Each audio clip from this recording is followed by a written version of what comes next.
I sat there watching my mother hand out gifts to everyone, stopping right before she reached me. The whole table laughed.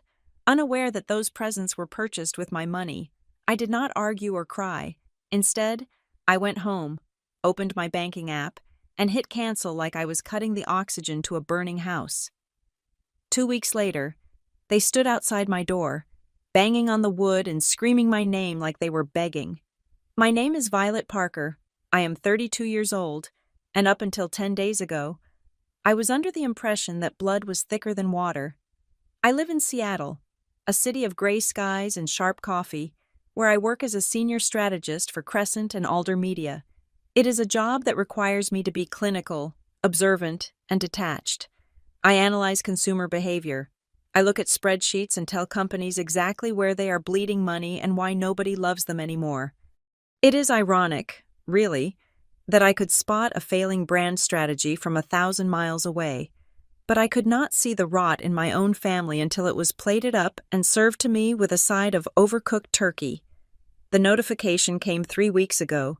It was a group text, not a call. My mother, Denise, liked to be efficient with her emotional labor. The message read, "Early Christmas dinner combined with Thanksgiving this year. Everyone home by 4. Do not be late." There was no question mark. It was a summons. Dayton, Ohio, is a long way from Seattle. It is a flight and a rental car, and a mental regression that starts the moment the plane touches the tarmac. I packed light. I told myself this was just an obligation, a box to check, so I could spend the actual holidays alone in my apartment with a bottle of good wine and zero drama. But the daughter in me, the part of me that still desperately wanted to be seen, spent 4 hours the night before the flight baking. I made a bourbon pecan pie from scratch. I shelled the nuts by hand. I made the crust with the expensive European butter. I wanted to walk into that house with something tangible, something sweet, something that said I cared enough to make an effort. I arrived at the house at 3:45 in the afternoon. The sky was already turning the color of a bruised plum. The driveway was packed with cars. My father's truck was there, taking up 2 spaces. Uncle Rick's sedan was parked on the lawn, leaving deep tire tracks in the mud. I parked my rental car on the street and walked up the driveway, balancing the pie box in one hand and my suitcase in the other. Nobody came to the door. I had to shoulder it open. The wall of sound hit me first. The television in the living room was blasting a football game at a volume that made my teeth vibrate. My father, Mark, was shouting at the screen, a beer bottle loosely gripped in his hand. Uncle Rick was laughing at something, a deep, raspy sound that grated on my nerves. My 2 younger sisters, Tessa and Brielle, were on the sofa, scrolling through their phones, their legs draped over the armrests. "I'm here," I said, stepping into the entryway. My father didn't turn around. "Move the car. Vi, you're blocking the view of the street." "I parked on the street, Dad," I said, closing the door behind me with a click. "Oh, well, don't let the cold in." That was my greeting. I took my shoes off and walked into the kitchen. My mother was there, stirring a pot of gravy with the frantic energy of a woman who believes she is the only person on earth who works hard. The kitchen smelled of roasted meat and sage, but underneath it was the stale scent of unresolved tension. "Hi, Mom," I said. "I brought a pie." She glanced at the box, then at me. "Store-bought." "No, I made it, from scratch." "We have plenty of dessert," she said, turning back to the stove. "Just put it on the counter, and don't clutter up the island. I need space for the green beans." I set the pie down next to a pile of unopened mail. I recognized the logos on the envelopes, credit card bills, utility notices, late warnings. I felt a familiar tightness in my chest, the instinct to reach for my checkbook, to fix it, to smooth things over. I pushed the feeling down. Not today. Today I was just a guest. Dinner was a masterclass in exclusion. We sat around the long oak table that my parents had bought 10 years ago, a purchase I had helped finance when I got my first bonus. The table was crowded, the turkey was dry, the conversation was a chaotic overlapping of voices, none of them interested in listening. Uncle Rick dominated the airwaves, telling a story about his contractor business that I had heard 6 times before. Tessa and Brielle were whispering to each other, giggling and glancing at me. "So, Violet," Rick boomed, spraying bits of stuffing onto the tablecloth. "Still doing that computer thing out west? What is it you do again? Facebook for dogs." "I work in digital marketing strategy, Uncle Rick," I said, cutting my turkey into precise, small squares. "We handle branding for tech firms." "Sounds fake," Brielle chimed in. She was 24 and currently between jobs, a state she had been in for 3 years. "Like, you just sit on Instagram all day, I could do that." "It involves data analysis and market projection," I said, keeping my voice level. "Boring," Tessa sang out. She reached for the mashed potatoes. "Hey, did you see the new car Mom wants? It is so cute." "We can't afford a new car," my father grumbled, though he didn't look up from his plate. "Oh, Mark, stop it," my mother snapped. "Let's not talk about money. It's rude when we have guests." I paused. Guests. I was the guest. I was the one who wired them $2,000 last month when the water heater broke. I was the one who paid for the family cell phone plan that Tessa and Brielle were currently using to text under the table. I was the guest. I focused on my food. I ate quickly, wanting to get this over with. The plan was simple. Survive dinner, help clean up, sleep in my old room, leave tomorrow morning. I could do this. I was a professional. Then came the performance. My mother stood up. She tapped her wine glass with a fork. The sharp ding-ding-ding cut through the noise of the football game still blaring from the other room. "All right, everyone," she announced, her cheeks flushed with wine and heat. "Since we are all here together, and we won't see Violet at actual Christmas because she is too busy for us." She paused for effect. I stared at my plate. I had told them I couldn't get time off in December. It was a lie, but it was a necessary one. "I decided we should do our gift exchange now," she finished, clapping her hands. A murmur of excitement went around the table. Tessa and Brielle sat up straighter. Even my father looked interested. I felt a small, warm spark in my chest. Gifts. It wasn't about the material object. It was about the thought. My mother had actually thought about me. She had planned this. Maybe I was wrong. Maybe they did care. My mother reached under the buffet table and pulled out a massive, shiny red bag. It was overflowing with wrapped packages. She looked like a game show host, beaming at her audience. "Okay, first one is for Mark." She handed my father a rectangular box. He tore it open. It was a high-end golf polo shirt, the brand with the little tiger logo. "Nice," he grunted, holding it up. "This feels like the good material." "It is," Mom said proudly. "Top of the line." "Next one is for Tessa," Tessa squealed. She ripped the paper off a small box to reveal a designer smartwatch band. "Oh my God," she screamed. "This is the one I sent you the link for, the rose gold one." "And for Brielle," Mom continued, tossing a soft package to my other sister. Brielle opened it. It was a pair of leggings from that expensive athletic brand. The one where a single pair costs $100. "Yes." Brielle pumped her fist. "Finally. And for my big brother Rick," Mom said, handing him a heavy bottle-shaped bag. Rick peeked inside. "Blue Label Bourbon Denise. You spoil me." "Only the best for family," she said. I sat there. My hands were folded in my lap. I was smiling. A polite, frozen expression that I used in boardroom meetings when a client was saying something incredibly stupid. I waited. There was still the bottom of the bag. My mother reached in. She pulled out a small box. "And this is for—" She looked at the tag. "Oh, this is for me. From Dad." She laughed, tearing it open to reveal a bottle of perfume. Then she set the red bag down on the floor.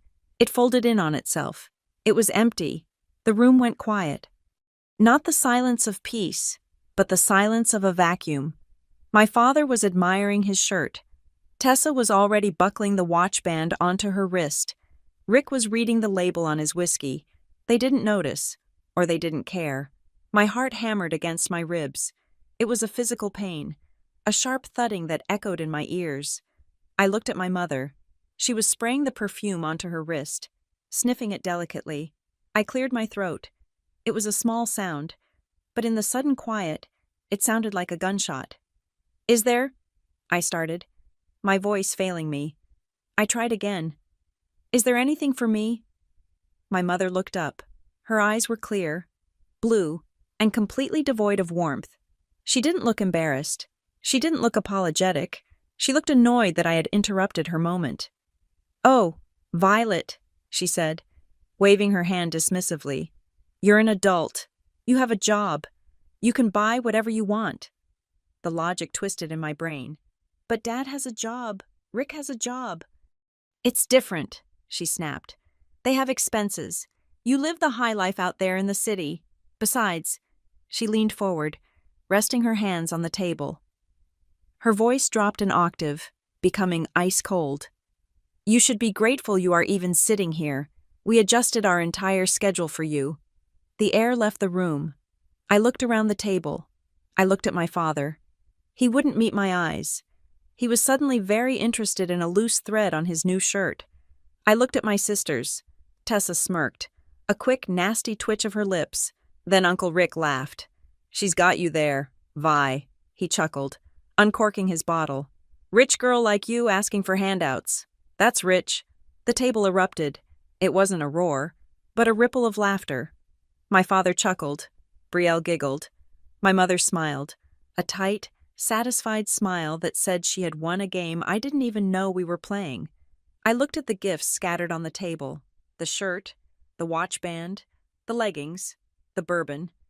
I knew the price of that shirt. $85. I knew the price of the watch band. $60. I knew the price of the leggings. $98. I knew the price of the bourbon. $120.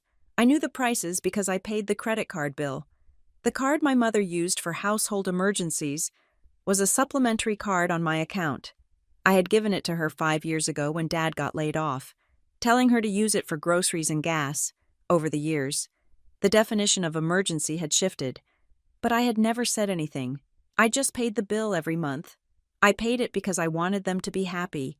I paid it because I wanted them to love me. I was paying for the very gifts they were using to exclude me. I didn't cry. The urge to cry vanished, replaced by a cold, hard clarity. It was as if a lens had snapped into place over my eyes. I saw them not as my family, but as a failed investment, a liability. I stood up. "Where are you going?" my mother asked, her tone sharp. "We haven't had coffee yet." "I'm leaving," I said. "Don't be dramatic," she huffed. "Sit down. You're ruining the mood."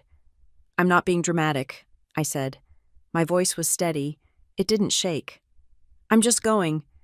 "If you walk out that door," my father said, finally looking up, his face reddening, "don't expect us to come running after you." I looked at him. I looked at the man whose mortgage I had saved twice. "I don't expect anything from you. Dad, not anymore." I turned and walked out of the kitchen. I walked through the living room, past the screaming TV. I grabbed my coat. I grabbed my suitcase. I walked out the front door into the freezing Ohio night. The air was biting, stinging my cheeks, but it felt clean. It felt real. I walked to the rental car. I opened the trunk and threw my suitcase in. Then I saw the pie box on the passenger seat. The bourbon pecan pie. The European butter. The 3 hours of labor. I picked up the box. I walked over to the large trash can at the end of the driveway. I lifted the lid and dropped the pie inside. It landed with a heavy, wet thud.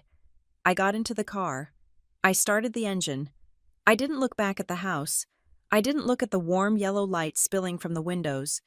I reversed out of the driveway, my tires crunching on the gravel. I drove straight to the airport. I changed my ticket at the counter, paying the $200 change fee without blinking. I boarded the red-eye flight back to Seattle.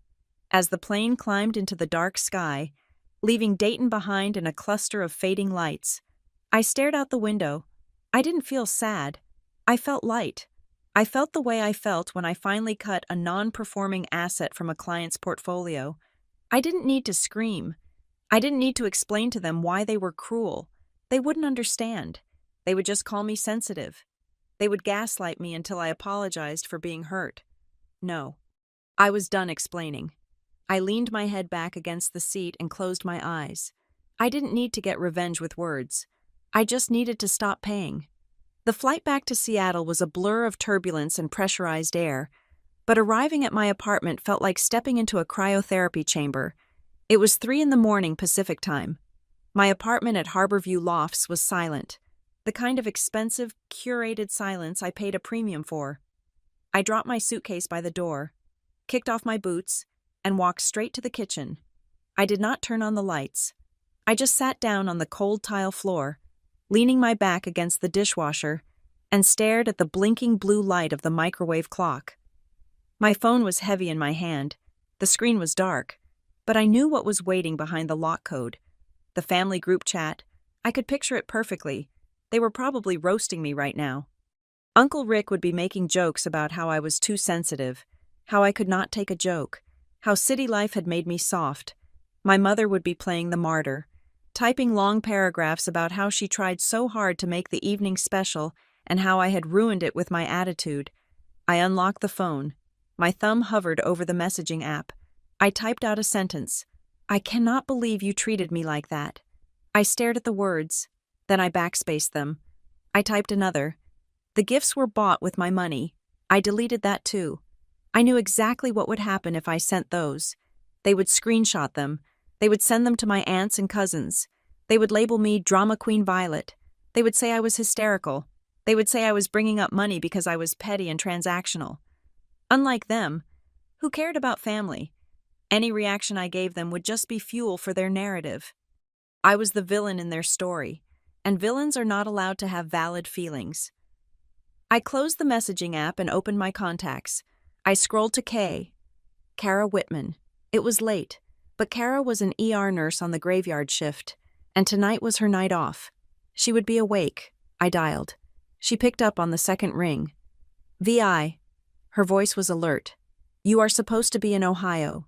Did the plane crash? Are you a ghost?" "I am back in Seattle," I said. My voice sounded raspy, like I had swallowed sandpaper. "I left early." "You were there for less than 12 hours, Kara said. I could hear the rustle of sheets and the click of a lighter. She was probably sitting on her balcony. "Okay, talk to me. What did Denise do this time? Did she critique your weight or your job?" "She gave everyone gifts," I said.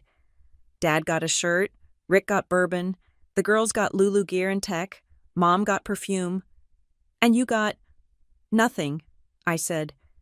"I got told I should be grateful to be sitting at the table." There was a long silence on the other end of the line. Kara did not gasp. She did not say, "Aw."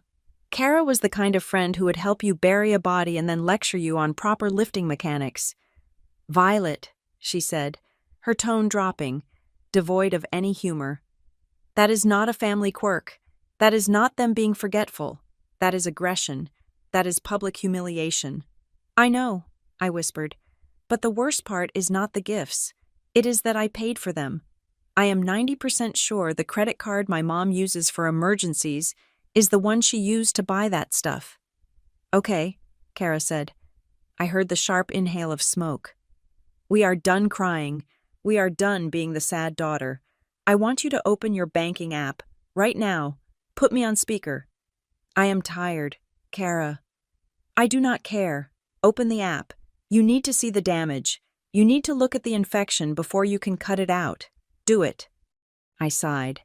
Putting the phone on the floor next to me and tapping the speaker button, I opened my banking app. Face ID let me in. The bright blue interface loaded, showing my checking account, my savings, and the 2 credit cards I managed. One was my primary card. The other was a card I had opened 4 years ago, authorized for my mother. "I am looking at it," I said. "Go to the transaction history," Kara commanded. "Filter by recurring payments and authorized users. Tell me what you see." I tapped the screen. The list populated. It was a long scroll. "Okay," I said, squinting in the darkness. "There is the gym membership, Gold's Gym in Dayton, $49 a month." I remembered when that started. 2 years ago. Mom had called me, crying. saying her doctor told her she was pre-diabetic and needed to exercise. But the membership fee was just outside their budget. "It is for my health. Violet," she had said, "I want to be around for your wedding someday." I had given her the card number over the phone.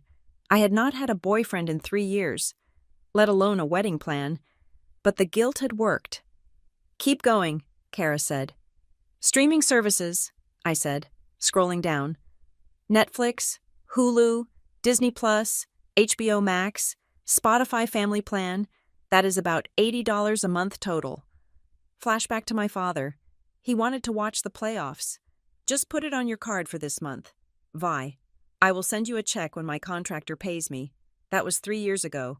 There was never a check. What else? "There is a recurring charge for fresh-to-door meal kits," I said, my stomach twisting. $120 a week. "A week," Kara shouted. "Violet, that is almost $500 a month. You are buying their groceries." Mom said she was too tired to cook after her volunteer work. I defended weakly. She said it was temporary. When was that authorized? Last March? I kept scrolling. It got worse. There were charges for Amazon Prime. There were charges for a local car wash subscription. There was a charge for a beauty box subscription that sent samples of makeup every month that had to be for Tessa and Brielle. "There are tickets," I said, my finger freezing on a line item from October. 4 tickets to the Bengals game, $300. "Did you go to the game?" Kara asked. "No." "Did they invite you?" "No." I felt a cold sweat breaking out on the back of my neck. I had known I was helping them. In my head, I called it support. I told myself I was a good daughter who was successful and shared her wealth. But looking at the raw data, at the list of black numbers against the white background, it did not look like support. It looked like a parasitic infection. "Kara," I said, my voice shaking. "There is an Uber account linked here. I see rides, Saturday nights, downtown Dayton to home. Frequent rides. That must be Tessa and Brielle going to bars." "So you are paying for their drinks, their rides home, their food, their entertainment, and their gym," Kara summarized. "And in return, you get a seat at the table if you are lucky, and a kick in the teeth if you are not." I closed my eyes. "I feel sick." "Good," Kara said. "Use that. Now, here is what you are going to do. You are not going to call them and scream. You are not going to text them a breakdown of the costs. You are going to go silent. You are going to cut the cord. If I just cancel everything, they will come after me," I said. "Let them," Kara said. "Violet, listen to me. They do not treat you like a person. They treat you like a utility. You are like the electricity company or the water board. They only notice you when the service gets shut off. Prove me right?" We hung up a few minutes later. I sat there in the dark for another 10 minutes. Then I stood up. I needed to see this in ink. I walked to my home office area in the living room and grabbed a yellow legal pad and a sharp black pen. I sat back down at the kitchen island. I turned on the pendant light, the sudden brightness stinging my tired eyes. I began to write. I did not write a diary entry. I wrote a ledger. Column 1, the service. Column 2, the cost. Column 3, the user, Gold's Gym, $49,000 month, mom, streaming bundle, $85 month, dad, everyone, meal kit delivery, $480 month, mom, dad, Amazon Prime, $15 month, household, Sephora monthly box, $20 month, Tessa, Brielle, Uber rides, variable approx, $100 month, Tessa, Brielle, cell phone family plan, $240 month, everyone. I stopped writing. The pen hovered over the paper, the cell phone plan. I had forgotten about that. I had added them to my corporate discount plan 5 years ago. They had unlimited data. I paid the whole bill. I did the math in the margin of the paper. Roughly $1,000 a month. $12,000 a year. Over 5 years, that was $60,000. That was a down payment on a house. That was a luxury car. That was my retirement fund. And that was just the recurring stuff. That did not count the emergencies, the water heater, the car repairs, the "I am short on rent this month," VI, texts from Brielle. I looked at the list. It was hideous. It was undeniable. For years. I had told myself that they loved me. They were just bad with money. I told myself that because I was the one who made it out, I had a duty to bring them up with me. But they were not climbing up. They were just dragging me down, anchoring me to their lifestyle while mocking me for my choices. They laughed at me at dinner. They laughed because they thought I was a pushover. They thought I was desperate for their approval, and they were right. I had been paying a monthly subscription fee for a family that did not even like me. I picked up my phone again. I opened the banking app. My finger hovered over the credit card settings. I could just freeze the card. That would send a notification that there was a problem. It would invite questions. No, I wanted this to be final. I navigated to the Authorized Users section. I saw my mother's name, Denise Parker. I tapped, Remove User. A warning box popped up. Are you sure? This will decline all future transactions and cancel the physical card associated with this user. I stared at the screen. My heart was pounding, not with fear anymore, but with a strange, adrenaline-fueled anticipation. It felt like I was standing at the edge of a cliff, about to jump off. But knowing I had a parachute, I thought about the Christmas dinner. I thought about the empty red bag. I thought about the look on my mother's face, not malice, but total indifference. That hurt more than hate. Hate requires effort. Indifference means you do not matter at all. I made a vow to myself right then and there. I would not go back for Christmas. I would not argue with them on Facebook when the inevitable passive-aggressive posts started. I would not answer the phone and explain myself. I was done explaining. I looked at the confirmation button. If they really love me, I said aloud to the empty room, my voice steady and cold, they will call to ask how I am doing before they ask why the card was declined. I pressed confirm. The screen loaded for a second. A spinning wheel of doom. Then a green checkmark appeared. User removed. I went to the recurring payments tab next.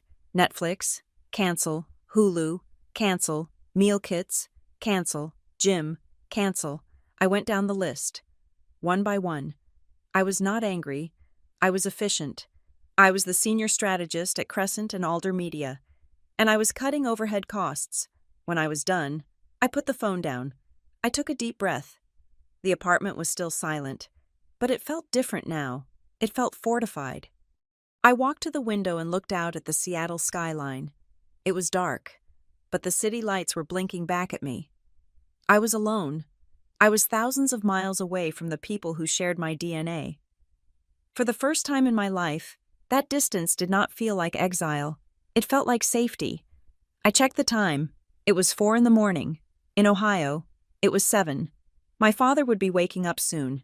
He would reach for the remote to turn on the morning sports news. I waited. The silence in my kitchen was heavy, charged with the energy of a bomb that had been armed but had not yet detonated. I poured myself a glass of water, drank it standing up, and went to my bedroom. I needed to sleep. I needed to be rested for when the war started, because I knew, with absolute certainty, that the silence would not last long. But this time, I was not the one paying for the noise. Saturday morning arrived with the gray, persistent drizzle that defined Seattle in November. Usually, this weather made me want to curl up under a weighted blanket and ignore the world. But today, the rain felt cleansing. It felt like the city was washing the streets clean, and I was about to do the same to my life. I sat at my desk, a slab of reclaimed wood facing the window. My laptop was open, the screen glowing with the stark white light of administrative interfaces. To my right, I had a mug of black coffee. To my left, I had the handwritten list I had made the night before. It was time to play chess. The strategy was not to flip the board in a rage. Rage is messy. Rage leaves debris that you have to clean up later. No, this was going to be surgical. I treated this session like a client project at Crescent and Alder. The client was my future self. The objective was solvency and peace of mind. The obstacle was my immediate family. I started with the streaming services because they were the lowest hanging fruit, yet the most psychologically effective. I logged into the master account for the media bundle. It held everything: Netflix, Hulu, Disney Plus, HBO. I went to the account settings. I could see the profiles: Dad's Cave, Mom's Shows, Tessa, Brielle, Rick. I paused. I had not even realized Uncle Rick was on my Netflix account. He must have gotten the password from my dad. I was paying for a man who had mocked my career to watch action movies in 4K resolution. I did not just update the billing information. That would be too slow. If I just stopped paying, the service would try to charge the card for a few days, giving them a grace period. I wanted the cut to be immediate. I clicked on Security. I selected Sign Out of All Devices. I imagined the scene in Ohio. It was 3 hours ahead there. It was early afternoon. Dad might be trying to watch a pregame show. Tessa might be binge-watching a reality series in her room. I clicked Confirm. Somewhere in Dayton, screens went black. They would be prompted to log in. Next, I changed the password. I made it a string of 30 random characters that no human being could ever guess. Then, finally, I went to Billing and clicked Cancel Subscription. I felt a small, physical pop in my chest, like a knuckle cracking. It was a release. I moved on to the gym membership, Gold's Gym in Dayton. This one was trickier. Gyms are notorious for making it impossible to leave. I logged into the member portal. I saw the check-in history. My mother had gone exactly twice in the last 4 months. $49 a month for 2 visits. That was essentially $100 per workout. I found the cancellation clause. It required a written notice or a certified letter. I did not have time for the post office. I called the number on the screen. Gold's Gym Dayton. This is Brad. Hi, Brad, I said, my voice crisp and professional. This is Violet Parker. I am the primary account holder for a membership under Denise Parker. I need to terminate the contract effective immediately. Oh, usually the member has to do that in person, Brad said. I am the payer, I said. The card on file is mine. I am revoking authorization for any future charges. If you attempt to charge this card again, I will flag it as fraud with my bank. You can downgrade the account to a pay-per-visit status if Denise wishes to continue, but my financial backing ends today. There was a pause. Okay, ma'am, I can process a payment removal. The membership will freeze until a new payment method is added. Perfect. Do it. I hung up. Another weight lifted. It was strange. I had expected to feel guilty.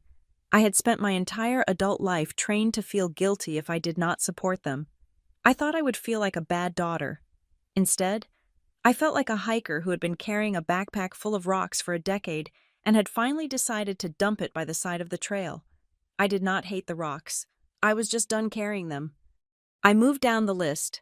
The meal kit delivery service. This was the most expensive item. $120 a week. I logged in.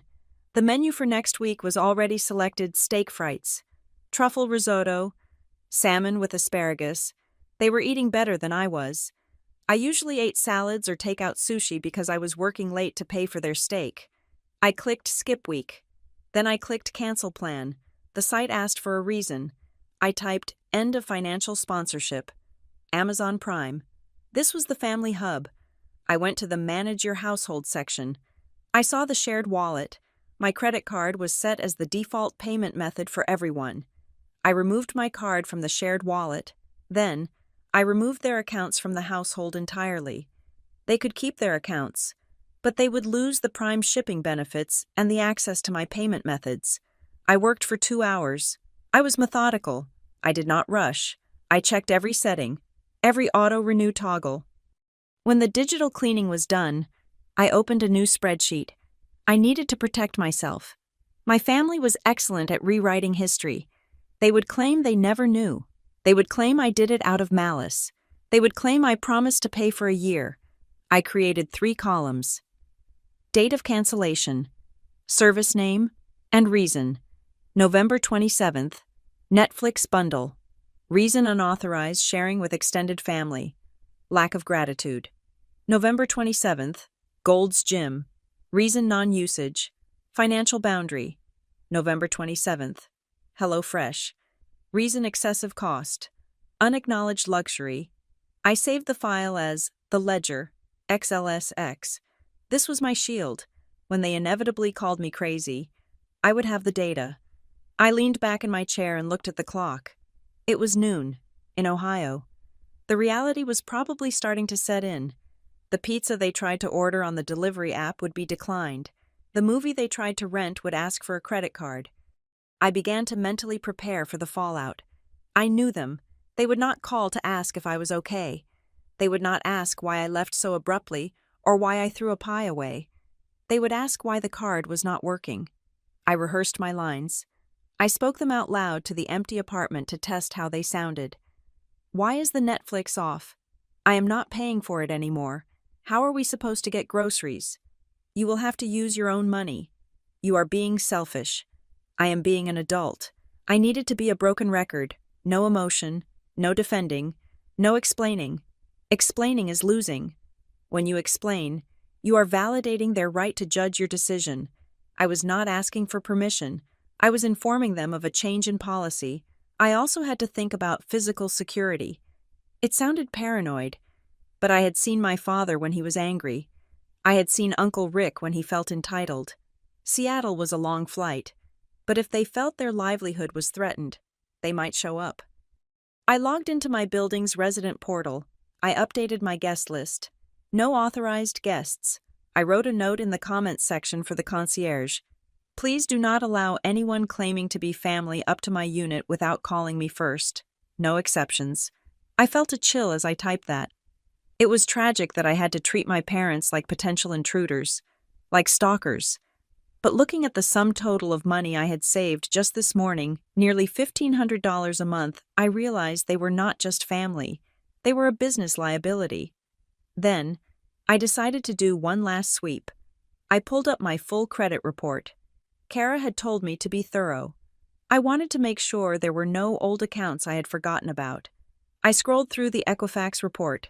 Student loans paid off, car lease, my primary Visa, my secondary MasterCard. Then I saw it. There was a credit card account issued by a major department store chain. It was an older account, one I had opened straight out of college to buy work clothes. I thought I had closed it years ago, but the status was open. The balance was near the limit. $4,000. I frowned. I had not shopped at that store in years. I logged into the store's credit center, resetting the password because I had long forgotten it. When I finally got in, I went to the profile section to see where the statements were going. Mailing address 242 Maple Drive, Dayton, Ohio, my parents' house. I clicked on Card Management. There was a request from 6 months ago. Report card lost, stolen, send replacement. I felt the blood drain from my face. I had not reported that card lost. I had shredded the original years ago. Someone, my mother, my father. Maybe one of the girls had called customer service. They had pretended to be me. They had reported the card lost and requested a new one be sent to the address on file, which was their house because I had never updated it after moving to Seattle. They had a credit card in my name. They were maxing it out, and they were paying the minimum balance each month from their own account, or maybe from the money I sent them just to keep the account in good standing so I wouldn't notice a collection notice. This was not just mooching, this was fraud. My finger hovered over the Report Fraud button. My heart was hammering against my ribs. If I pressed this, it became a legal matter. It became a police matter. I hesitated, not out of mercy, but out of strategy.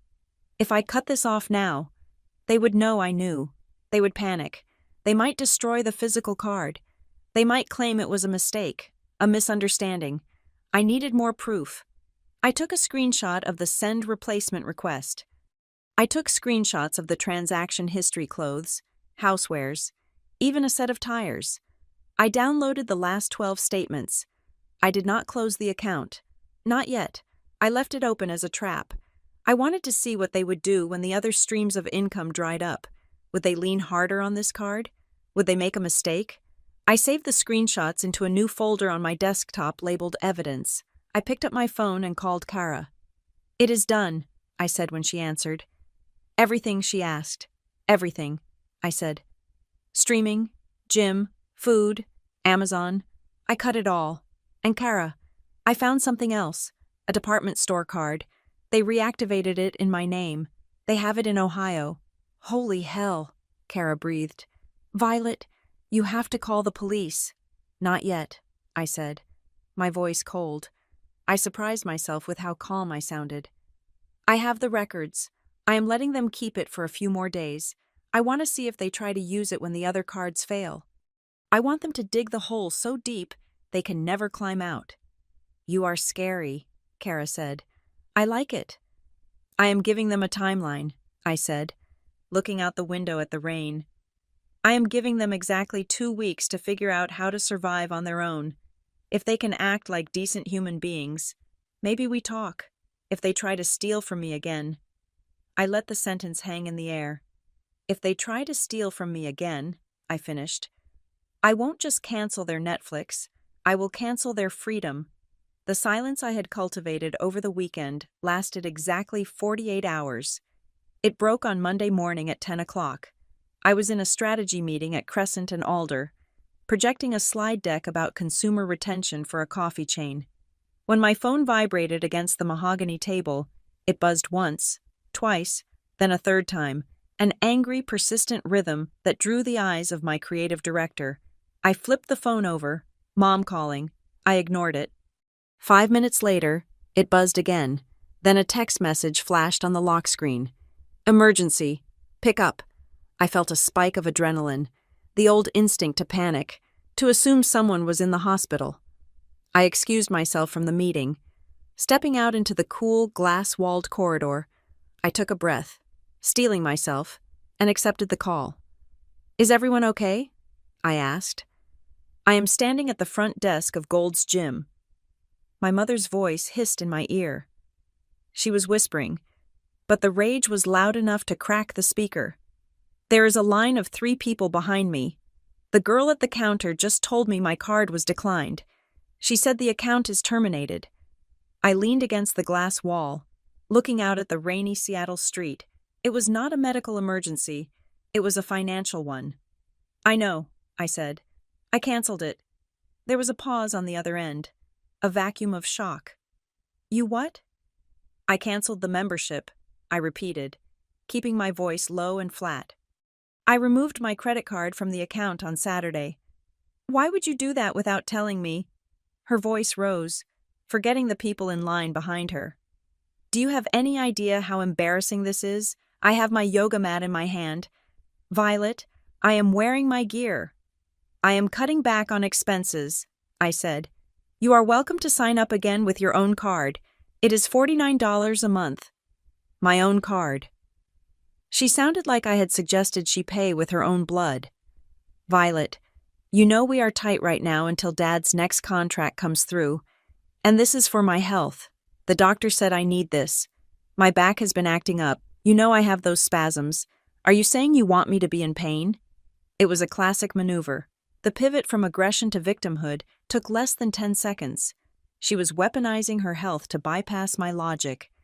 I want you to be healthy, I said, but I am not paying for it anymore. If it is a medical necessity, I am sure you can prioritize it in your budget. You are being incredibly petty, she snapped. Is this about the pie? Because you threw a perfectly good pie in the trash. Violet, that was wasteful. And now you are punishing me.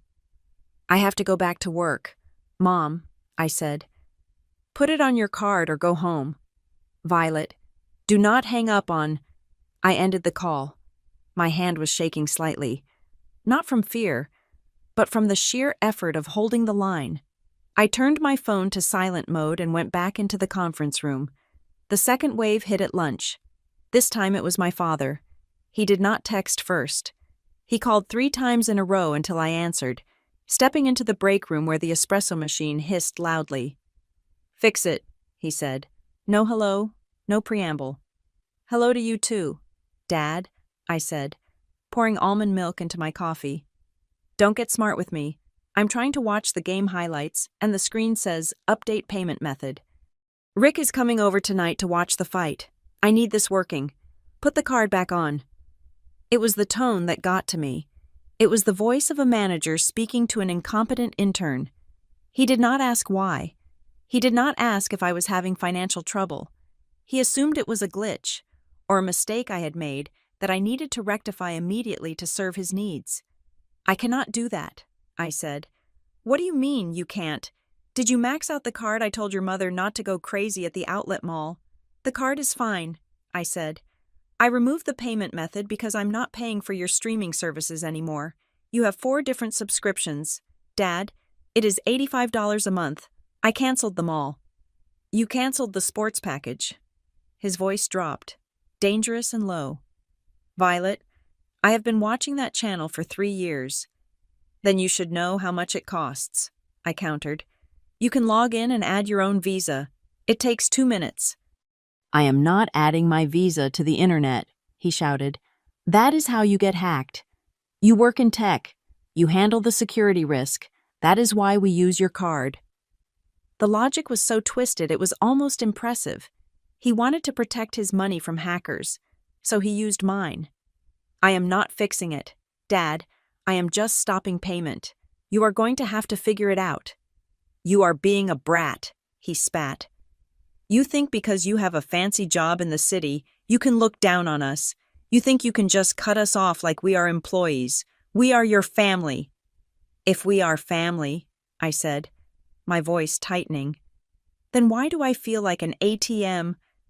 "Don't you dare," he warned. "Don't you dare play the victim.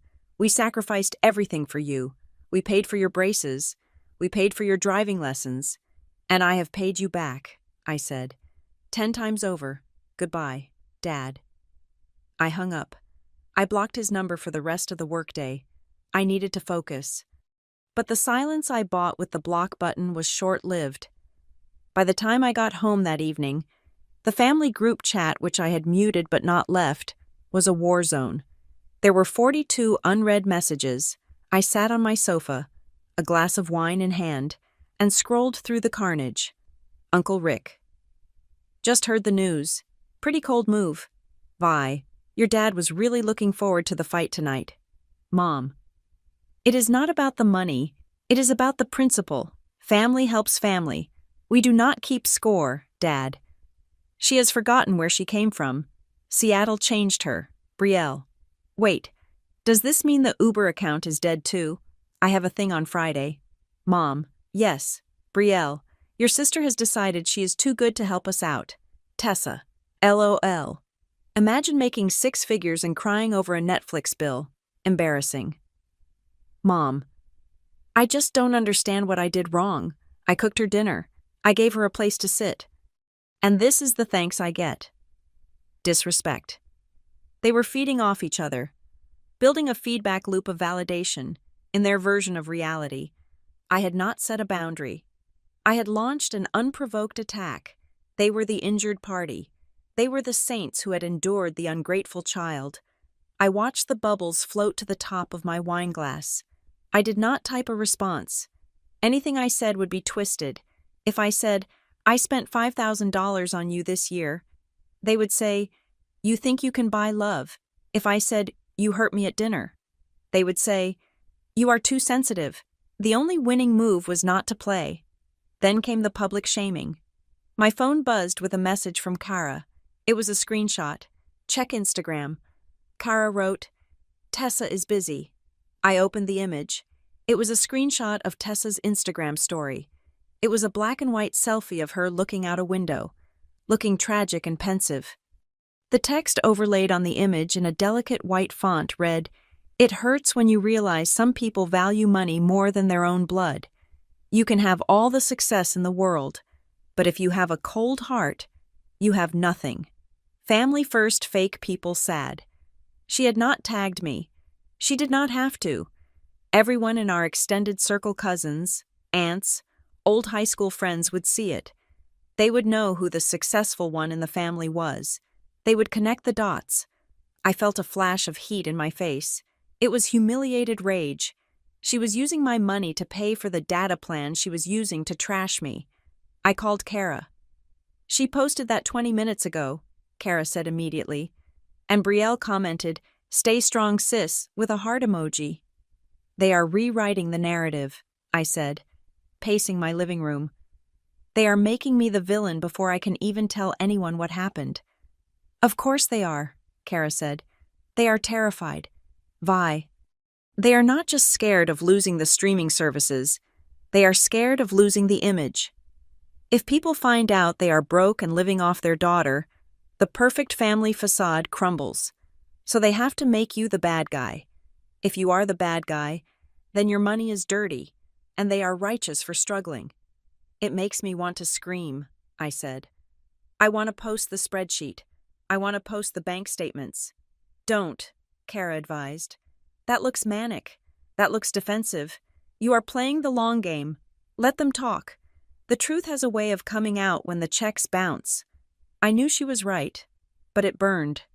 I sat there, watching the rain hit the window, feeling the isolation of my position. I was the one who had been used, yet I was the one being ostracized. Then, my phone chimed with a direct message on Facebook Messenger. It was not from my immediate family, it was from my cousin, Beth. Beth was Uncle Rick's daughter, but she was decent.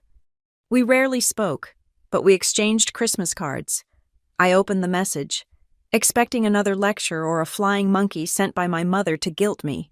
Hey, Violet, the message read. Hope you made it back to Seattle okay. Things are getting weird over here.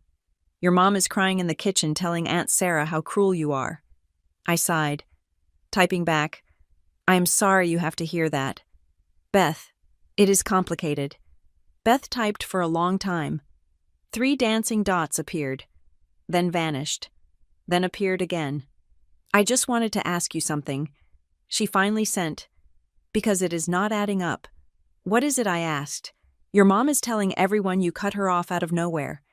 But at dinner the other night, when she gave me that scarf and gave Dad the whiskey she was bragging about it, she told us, oh, I got such a great deal on these because I used the platinum rewards points from Violet's card. I froze. I stared at the screen. The phone felt like a block of ice in my hand. She said what I typed. She said she used the points, Beth replied, or the cashback. Something like that. She said, Violet has this amazing card with perks, so technically Violet helped with the shopping. We all thought she meant you were okay with it. Did you know she bought the Christmas gifts with your account? My breath hitched. The room seemed to tilt sideways. I thought back to the dinner, the pile of gifts, the shirt for Dad, the leggings for Brielle, the watch band for Tessa. I had assumed she bought them with the emergency card I gave her, the one I paid off every month.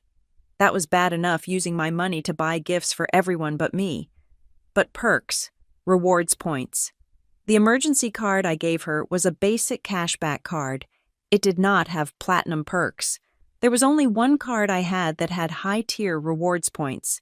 It was the department store card, the one I found on my credit report in Part 3, the one they had fraudulently reactivated. I closed my eyes, and the realization hit me like a physical blow to the stomach. They did not just use my money. They used the credit card they had stolen my identity to access. They maxed out a card in my name, a card I did not know existed, to buy gifts for themselves, and then sat there at dinner and laughed at me while I watched them open them. My mother had looked me in the eye and told me to be grateful. All the while, she was wearing perfume bought with a card that was going to destroy my credit score. I looked at the message from Beth. Violet. Beth typed, Are you there? I set the phone down on the table. The anger that had been simmering in my chest turned into something else. It turned into cold, hard resolve. This was no longer a family dispute. This was a crime scene. I picked up the phone and typed one sentence back to Beth. No, Beth, I did not know. I walked over to my laptop and opened the folder labeled Evidence. I looked at the screenshots of the department store transaction log. I saw the dates. I saw the amounts. Department store, men's polo, $8,500. Department store, smartwatch band, $60,000. Department store, liquor shop. Annex, $120. It was all there. I was not just the bank. I was the victim of a heist, and the thieves were the people who had given me life. I looked at the group chat. still pinging with messages about how I had abandoned them. "You want a villain?" I whispered to the empty room. "Okay, I will show you what happens when the villain stops playing nice."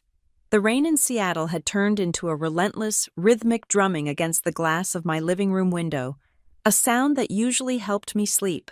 Tonight, however, it sounded like a clock ticking down. I was not sleeping. I was not drinking wine. I was not crying over the Instagram posts my sister had made. I was working. My living room had been transformed into a command center. I had my personal laptop open, my work tablet propped up next to it, and a physical notebook open to a fresh page. I had logged into the online portal of my primary bank, the credit card issuer for the authorized user card, and the fraudulent department store account I had discovered the day before. I was going back 5 years. Kara had told me to look at the damage. I had looked at the surface level, the monthly bleed. Now, I was looking for the hemorrhage. I downloaded the transaction histories as CSV files. The raw data looked like a wall of text, a matrix of dates and merchants and dollar signs. To anyone else, it was boring. To me, it was a narrative. Every line item was a story. Every transaction was a lie I had been told. I opened Excel. I felt a grim sense of satisfaction as the grid appeared. This was my language. I could not control how my family felt about me, but I could control the data. I set up the columns. Column A, date. Column B, merchant. Column C, amount. Column D, category. Column E. The context. I started with the search function. I typed in keywords: gym, yoga, Uber, Lyft, Amazon, Ticketmaster, Sephora, Apple. The screen lit up with results. I began to copy and paste them into my master spreadsheet. January 12th, 2 years ago, Uber, $45. I remembered that night. Brielle had called me at 2 in the morning, sobbing, saying she was stranded at a party and unsafe. I had ordered the Uber for her. I put that in column E, emergency rescue. January 13th, 2 years ago, Uber, $45. The next night, same time, same destination. I paused. One emergency is a crisis. 2 nights in a row is a lifestyle. I typed in column E, the pattern begins. I moved to the grocery delivery service. I filtered by fresh to door. March 4th, $120. March 11th, $120. March 18th, $140. I looked at the notes in my phone from that time period. March was when my mother had told me Dad was between contracts and they were eating rice and beans. She had sent me a picture of a sad-looking bowl of white rice to guilt me. I had authorized the meal kit subscription the next day. I cross-referenced the dates. On the same week she sent the rice photo, there was a charge at a local steakhouse on the emergency credit card for $200. They had eaten steak on my dime while sending me photos of rice to ensure the cash kept flowing. I felt a cold, hard knot form in my stomach. It was not anger, it was nausea. I had been their mark.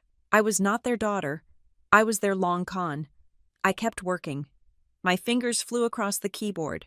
I categorized the spending: lifestyle subsidies, entertainment, vanity. I saw charges for a med spa in Dayton, Botox, $300 per session. I saw charges for a premium cable package that included channels I did not even know existed. I saw a charge for a pet grooming mobile spa. My parents did not have a dog, but Uncle Rick did. I stared at that line. April 10th, mobile pooch grooming, $80. I had paid to wash my uncle's golden retriever. I sat back in my chair, pressing the heels of my hands into my eyes. The sheer pettiness of it was what hurt. It was the death of 1,000 cuts. They had nickeled and dimed me for years, siphoning off my success to fund a life they could not afford, all while criticizing me for being cold and distant. I looked at the total sum at the bottom of the spreadsheet. I highlighted the cell. I made the font bold. I made it red. $72,415.32. That was the total over 5 years. I stared at the number. $72,000. That was a down payment on a house in the suburbs. That was the MBA I had wanted to get, but told myself I could not afford. That was a year of travel. That was my freedom. I had set myself on fire to keep them warm, and they had roasted marshmallows over the flames and complained about the smoke. But I was not done. I had one more data set to integrate. I opened the file for the department store credit card, the one they had opened in my name without my permission, the one Beth had tipped me off about. I looked at the transactions from the week leading up to the early Christmas dinner. November 14th, department store menswear, $85. November 14th, department store jewelry accessories, $60. November 14th, department store liquor annex, $120. November 14th, department store athletic wear, $98. November 14th, department store cosmetics fragrance, $110. I pulled up the mental image of the dinner. My father holding up the polo shirt, $85. Tessa screaming over the rose gold watch band, $60.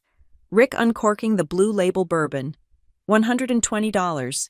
Brielle stretching the leggings, $98. My mother spraying the perfume on her wrist, $110. It matched perfectly, down to the scent.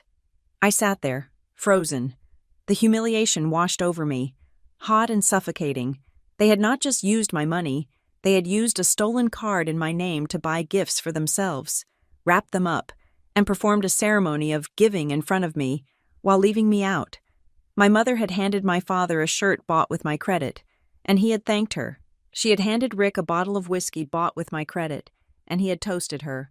And when I asked for a gift, she had told me I should be grateful to be sitting there.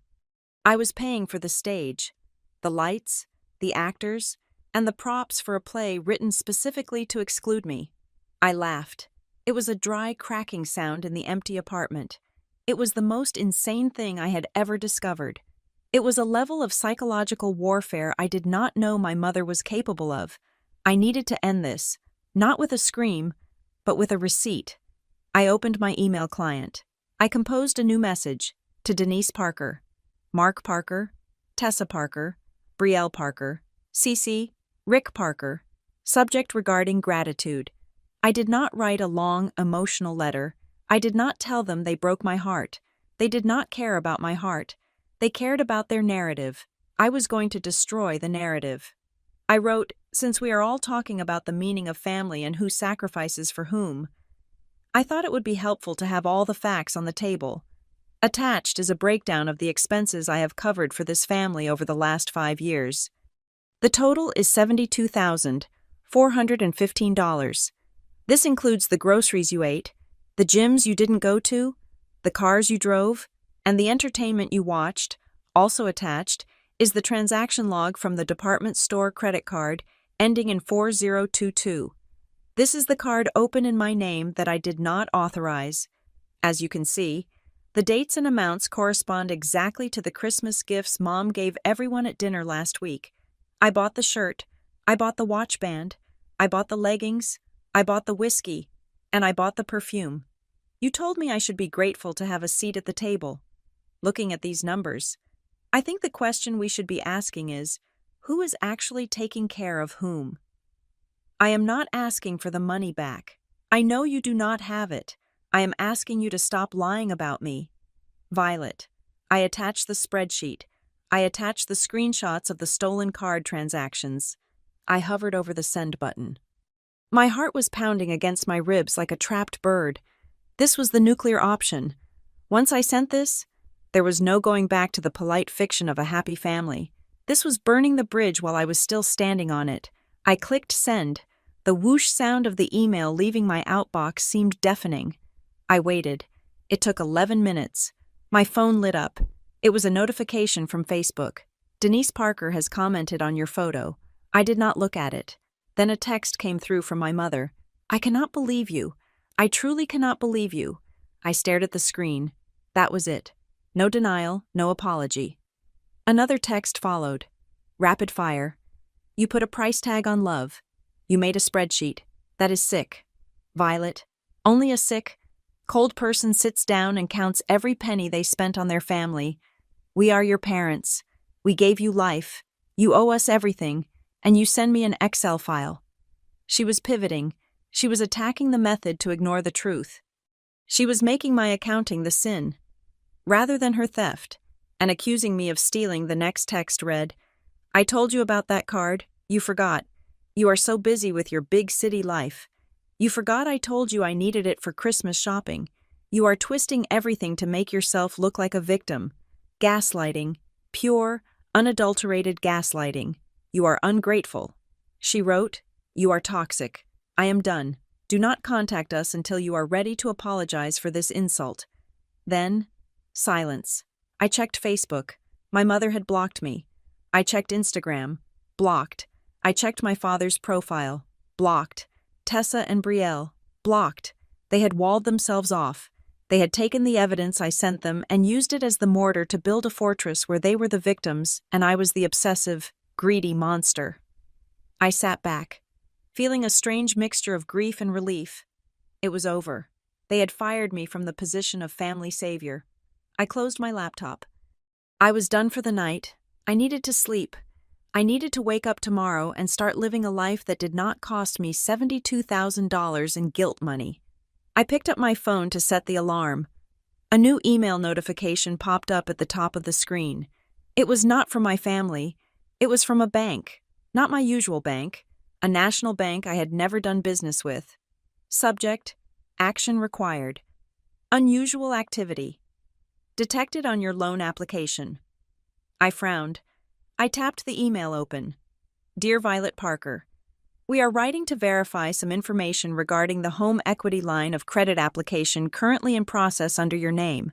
We noticed a discrepancy in the employment verification document submitted yesterday. Please contact our fraud department immediately to verify your signature and current employment status. I stopped breathing. A home equity line of credit, HELOC. I did not own a home in Ohio. I rented in Seattle. I read the email again. Submitted yesterday. Yesterday was Sunday. Yesterday was when I had cut off the Netflix and the gym. They were not just using a credit card. They were trying to take out a loan that required collateral. My mind raced. What collateral? I did not have assets in Ohio. Unless, my stomach dropped as I remembered a piece of paper I had signed 3 years ago. My grandmother had left a small plot of land to me in her will. A few acres of nothing near the county line. I had signed a power of attorney for my father to manage the taxes on it because I was in Seattle and it was too much hassle. Manage the taxes, or use it as collateral. This was not just about subscriptions anymore. This was not just about a few $1,000s in gifts. They were trying to leverage my name, my credit, and my inheritance to secure a massive loan before I could stop them. I looked at the time. It was too late to call the bank. I looked at the email again. Discrepancy in employment verification. They had tried to fake my employment, and they had messed it up. I stood up. The spreadsheet on my screen seemed insignificant now. The $72,000 was just the appetizer. They were trying to mortgage my future. I grabbed my phone and dialed Kara, even though I knew she was on shift. "Kara," I said when she answered, my voice steady, cold, and terrifyingly calm. "I need the number for a lawyer, a real one, not a contract lawyer. I need someone who handles identity theft and family fraud." "What happened?" Kara asked, hearing the shift in my tone. "They didn't just steal my credit card," I said, staring at the bank logo on the screen. "They are trying to become me." It had been exactly 14 days since I sent the email that nuked my relationship with my family. 14 days of silence. The kind of silence that feels heavy, like the air before a tornado touches down. I had spent those 2 weeks looking over my shoulder, checking my credit report every morning, and waiting for the legal fallout from the fraudulent loan application. But the airwaves were dead. No texts, no calls, no angry Facebook comments. They were ghosting me, and in a way, I had started to believe that maybe, just maybe, I had scared them off for good. I was wrong. It was Tuesday evening. I had just come home from work, utterly drained. The Seattle winter was in full swing. Pitch black by 5 in the afternoon, rain lashing against the glass walls of my apartment building, the Harborview lofts. I had changed into sweatpants and was heating up leftovers, trying to decompress. Then, The doorbell rang. Not the intercom buzzer from the lobby downstairs. The actual doorbell to my unit, right outside my living room. My stomach dropped. I froze, holding a fork halfway to my mouth. I lived on the 14th floor of a secure building. You needed a key fob to get into the lobby. You needed a key fob to operate the elevator.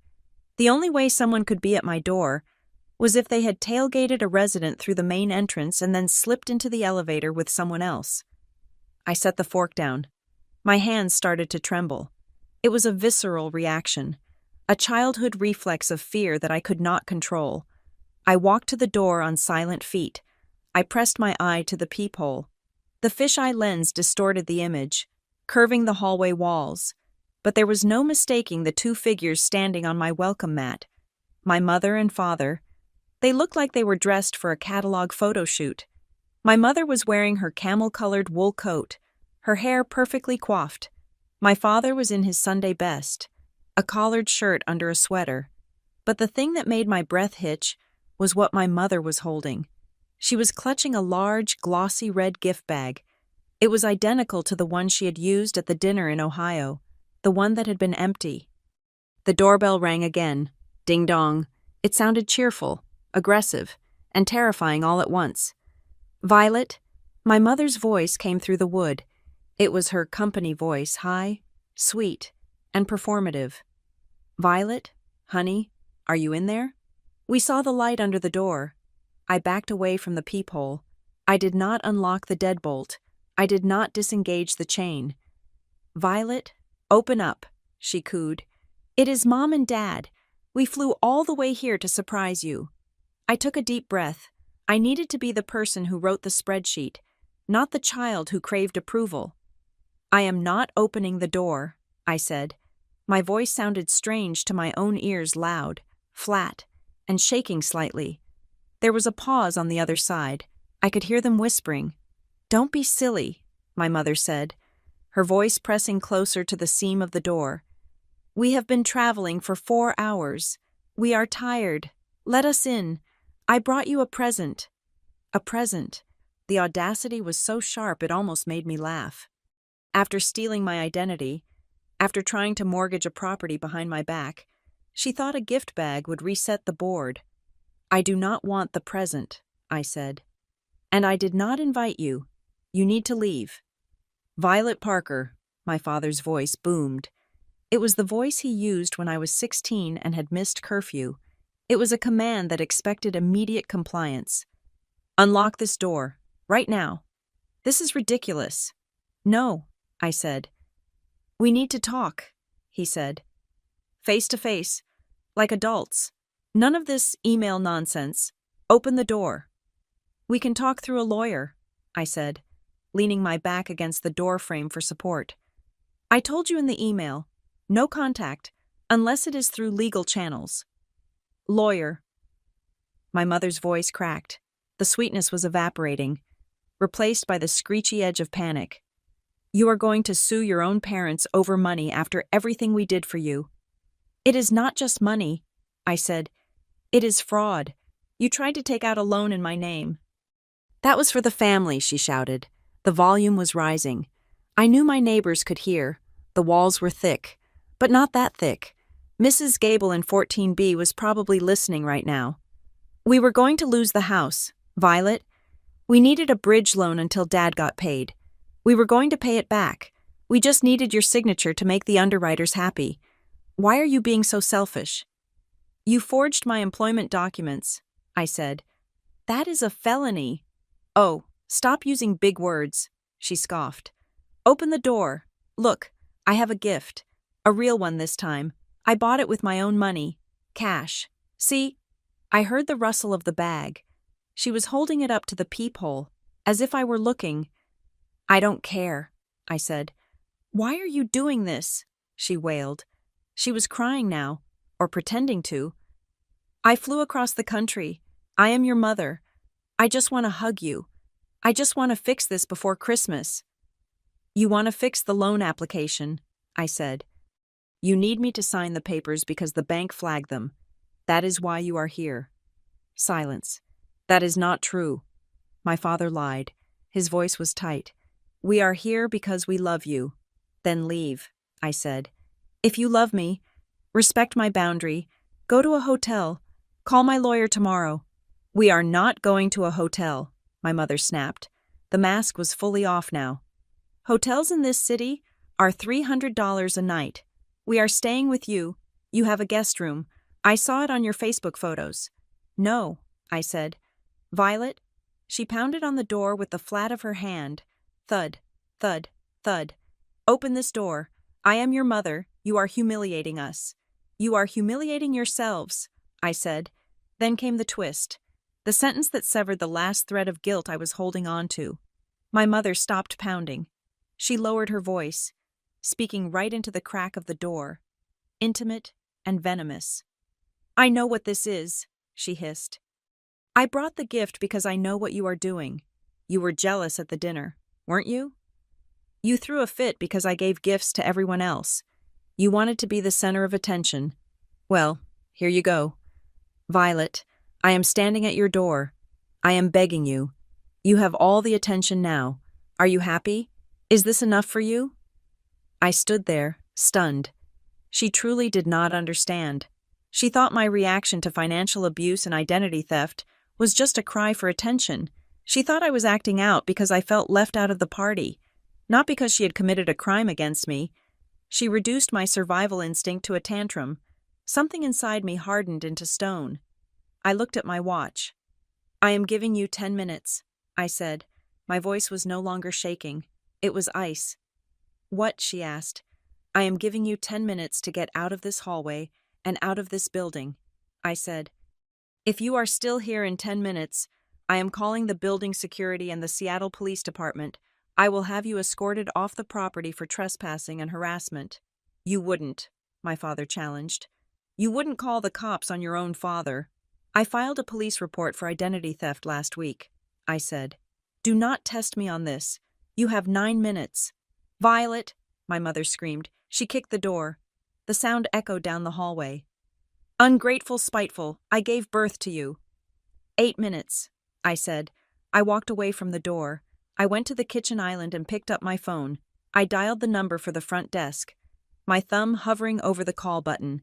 I could hear them in the hallway. My father was muttering, a low stream of curses. My mother was sobbing, loud. Theatrical sobs designed to draw an audience. "She has lost her mind," I heard my mother say. "She has joined a cult or something. That is not my daughter." "Open the damn door! Violet!" my father shouted again. He hit the wood hard, likely with his fist. The door rattled in the frame. I hit the call button. "Front desk, this is Jeremiah," the concierge answered. "Jeremiah, this is Violet Parker in Unit 1402, I said loudly, making sure my voice carried to the hallway. "I have 2 intruders outside my door refusing to leave. They are banging on the unit and disturbing the peace. I need security up here immediately, and please call the police if they do not vacate. On our way." "Ms. Parker," Jeremiah said instantly. "Did you hear that?" I yelled at the door. "Security is coming up the elevator." There was a sudden, chaotic silence in the hallway. "She called them," my father hissed. "She actually called them. Let's go." "I am not leaving," my mother cried. "I am not leaving my child." "Denise, move," my father snapped. "I am not getting arrested in Seattle. Move." I heard the scuffling of feet. I heard the rustle of the stiff paper of the gift bag. "You will be sorry for this," my mother screamed as she was dragged away. "You will die alone. Violet. You will die alone with your money." I listened. I heard their footsteps retreating down the carpeted hallway. I heard the heavy fire door at the end of the hall open and close. They were taking the stairs. They didn't want to run into security on the elevator. I stayed where I was for a long time. 2 minutes later, there was a polite knock. "Ms. Parker, it is Jeremiah and security." I walked to the door. I looked through the peephole. It was Jeremiah, looking concerned, flanked by a large guard in uniform. I unlocked the deadbolt and opened the door. "Are you all right?" Jeremiah asked. "We missed them in the lobby. They must have gone out the side exit." I am fine, I said. Please ensure their photos are at the desk. They are not allowed back in. Understood, he said. He looked down at the floor. They left this. I looked down. The red gift bag was sitting on my welcome mat. It was crumpled, as if it had been dropped in haste. Do you want me to dispose of it? The guard asked. No, I said. I need to keep it. I did not need it for the gift. I needed it for evidence. If there was a card or a note, it might prove they were here if I needed to get a restraining order. I took the bag. I thanked them and closed the door. I locked it. I threw the deadbolt. I engaged the chain. I carried the bag to the kitchen table. My hands were shaking again now that the adrenaline was fading. I reached inside. There was a box wrapped in silver paper. I tore it open. It was a photo album, a cheap one from a drugstore. I opened it. It was filled with photos of me as a child. Me blowing out candles.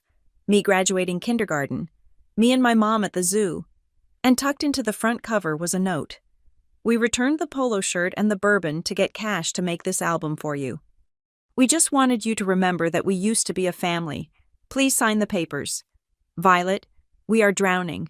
It was the perfect weapon, a mixture of guilt, nostalgia, and a desperate plea for money, wrapped up in a lie. They hadn't returned the bourbon to make the album. The album cost $10. They were trying to manipulate my memories to get access to my credit. My phone buzzed. It was a voicemail from Uncle Rick. I sat down on the floor, leaning against the cabinets, and pressed play. Rick's voice was low, raspy, and slurring slightly. He sounded like he had been drinking the Blue Label bourbon I had paid for. Hey, Princess, he said. Your dad just called me. He is crying. You made your father cry in a hallway. You think you are tough. You think you are safe up in your ivory tower. You have no idea what you started. You humiliated us. You cut us off. Now watch what happens. You want a war. You got one. You will regret the day you decided you were better than us. The message ended. I looked at the red bag. I looked at the photo album of the smiling little girl who didn't know yet that her love came with a price tag. I stood up. I walked to my desk. I put the photo album in a drawer. I put the note in a plastic sleeve and added it to my file labeled Evidence. Then I opened my laptop and typed an email to the lawyer Kara had recommended. Subject urgent. Harassment and trespassing. Incident. I was not the little girl in the photos anymore. I was the woman who had just called security on her parents, and I was not going to drown with them. The siege began 48 hours after I had security escort my parents out of my building. If I had thought that seeing the reality of my resolve, the security guard, the locked door, the threat of police would make them back down. I was naive. In my family's distorted ecosystem, boundaries were not stop signs. They were challenges. They were insults that required a counterattack. They changed their tactics. They stopped calling from their own numbers, which I had blocked on every platform. Instead, my phone began to buzz with calls from unknown caller, no caller ID, and area codes I vaguely recognized from the extended network of our family friends in Ohio. I stopped answering my phone. I let everything go to voicemail. I treated the device like a bomb that went off every hour. I would sit at my kitchen island, watching the screen light up, vibrating against the marble counter, and I would wait for the screen to go dark. Then, the notification would appear. New voicemail. I did not delete them. I listened to them. I needed to know the enemy's position. The first wave was the medical guilt trip. This was my mother's specialty. She could weaponize a sneeze if she had to, but now she was pulling out the heavy artillery. Violet. Her voice quavered on the recording from Tuesday morning. It sounded wet and thick, as if she were lying down. I am at the urgent care. My blood pressure is 180/100. The doctor says I am in a hypertensive crisis. He asked me if I have been under severe stress. I had to tell him my own daughter kicked me out on the street like a dog. If I have a stroke, Violet, if I die. She trailed off into a ragged sob. I hope your money keeps you warm at my funeral. I felt the familiar hook of guilt in my gut. Sharp and barbed. It was a reflex honed over 30 years. Call her. The instinct screamed. A apologize, fix it. But then I looked at the timestamp. Tuesday, 10 in the morning. I opened my laptop and checked the social media account of her best friend, Aunt Linda. Linda had posted a photo at 11 in the morning on Tuesday. It was a picture of her and my mother sitting at a Panera Bread, smiling over bowls of soup. My mother looked flushed. Yes, but she did not look like she was in a hypertensive crisis. She looked like she was enjoying a bread bowl. The caption read, "Lunch with my bestie, staying strong despite the heartache." I saved the voicemail. I screenshotted the Facebook post. I put them side by side in my digital file. Evidence of fabrication. The second wave came from my father. He did not use health. He used shame. He called from a number I didn't know, probably a burner phone or a work line. His voicemail was short, clipped, and cold. "You are making a scene. Violet, people are talking. Aunt Sarah called me asking why you set the police on us. Do you have any idea how that looks? You are embarrassing this family. You are making us look like trash.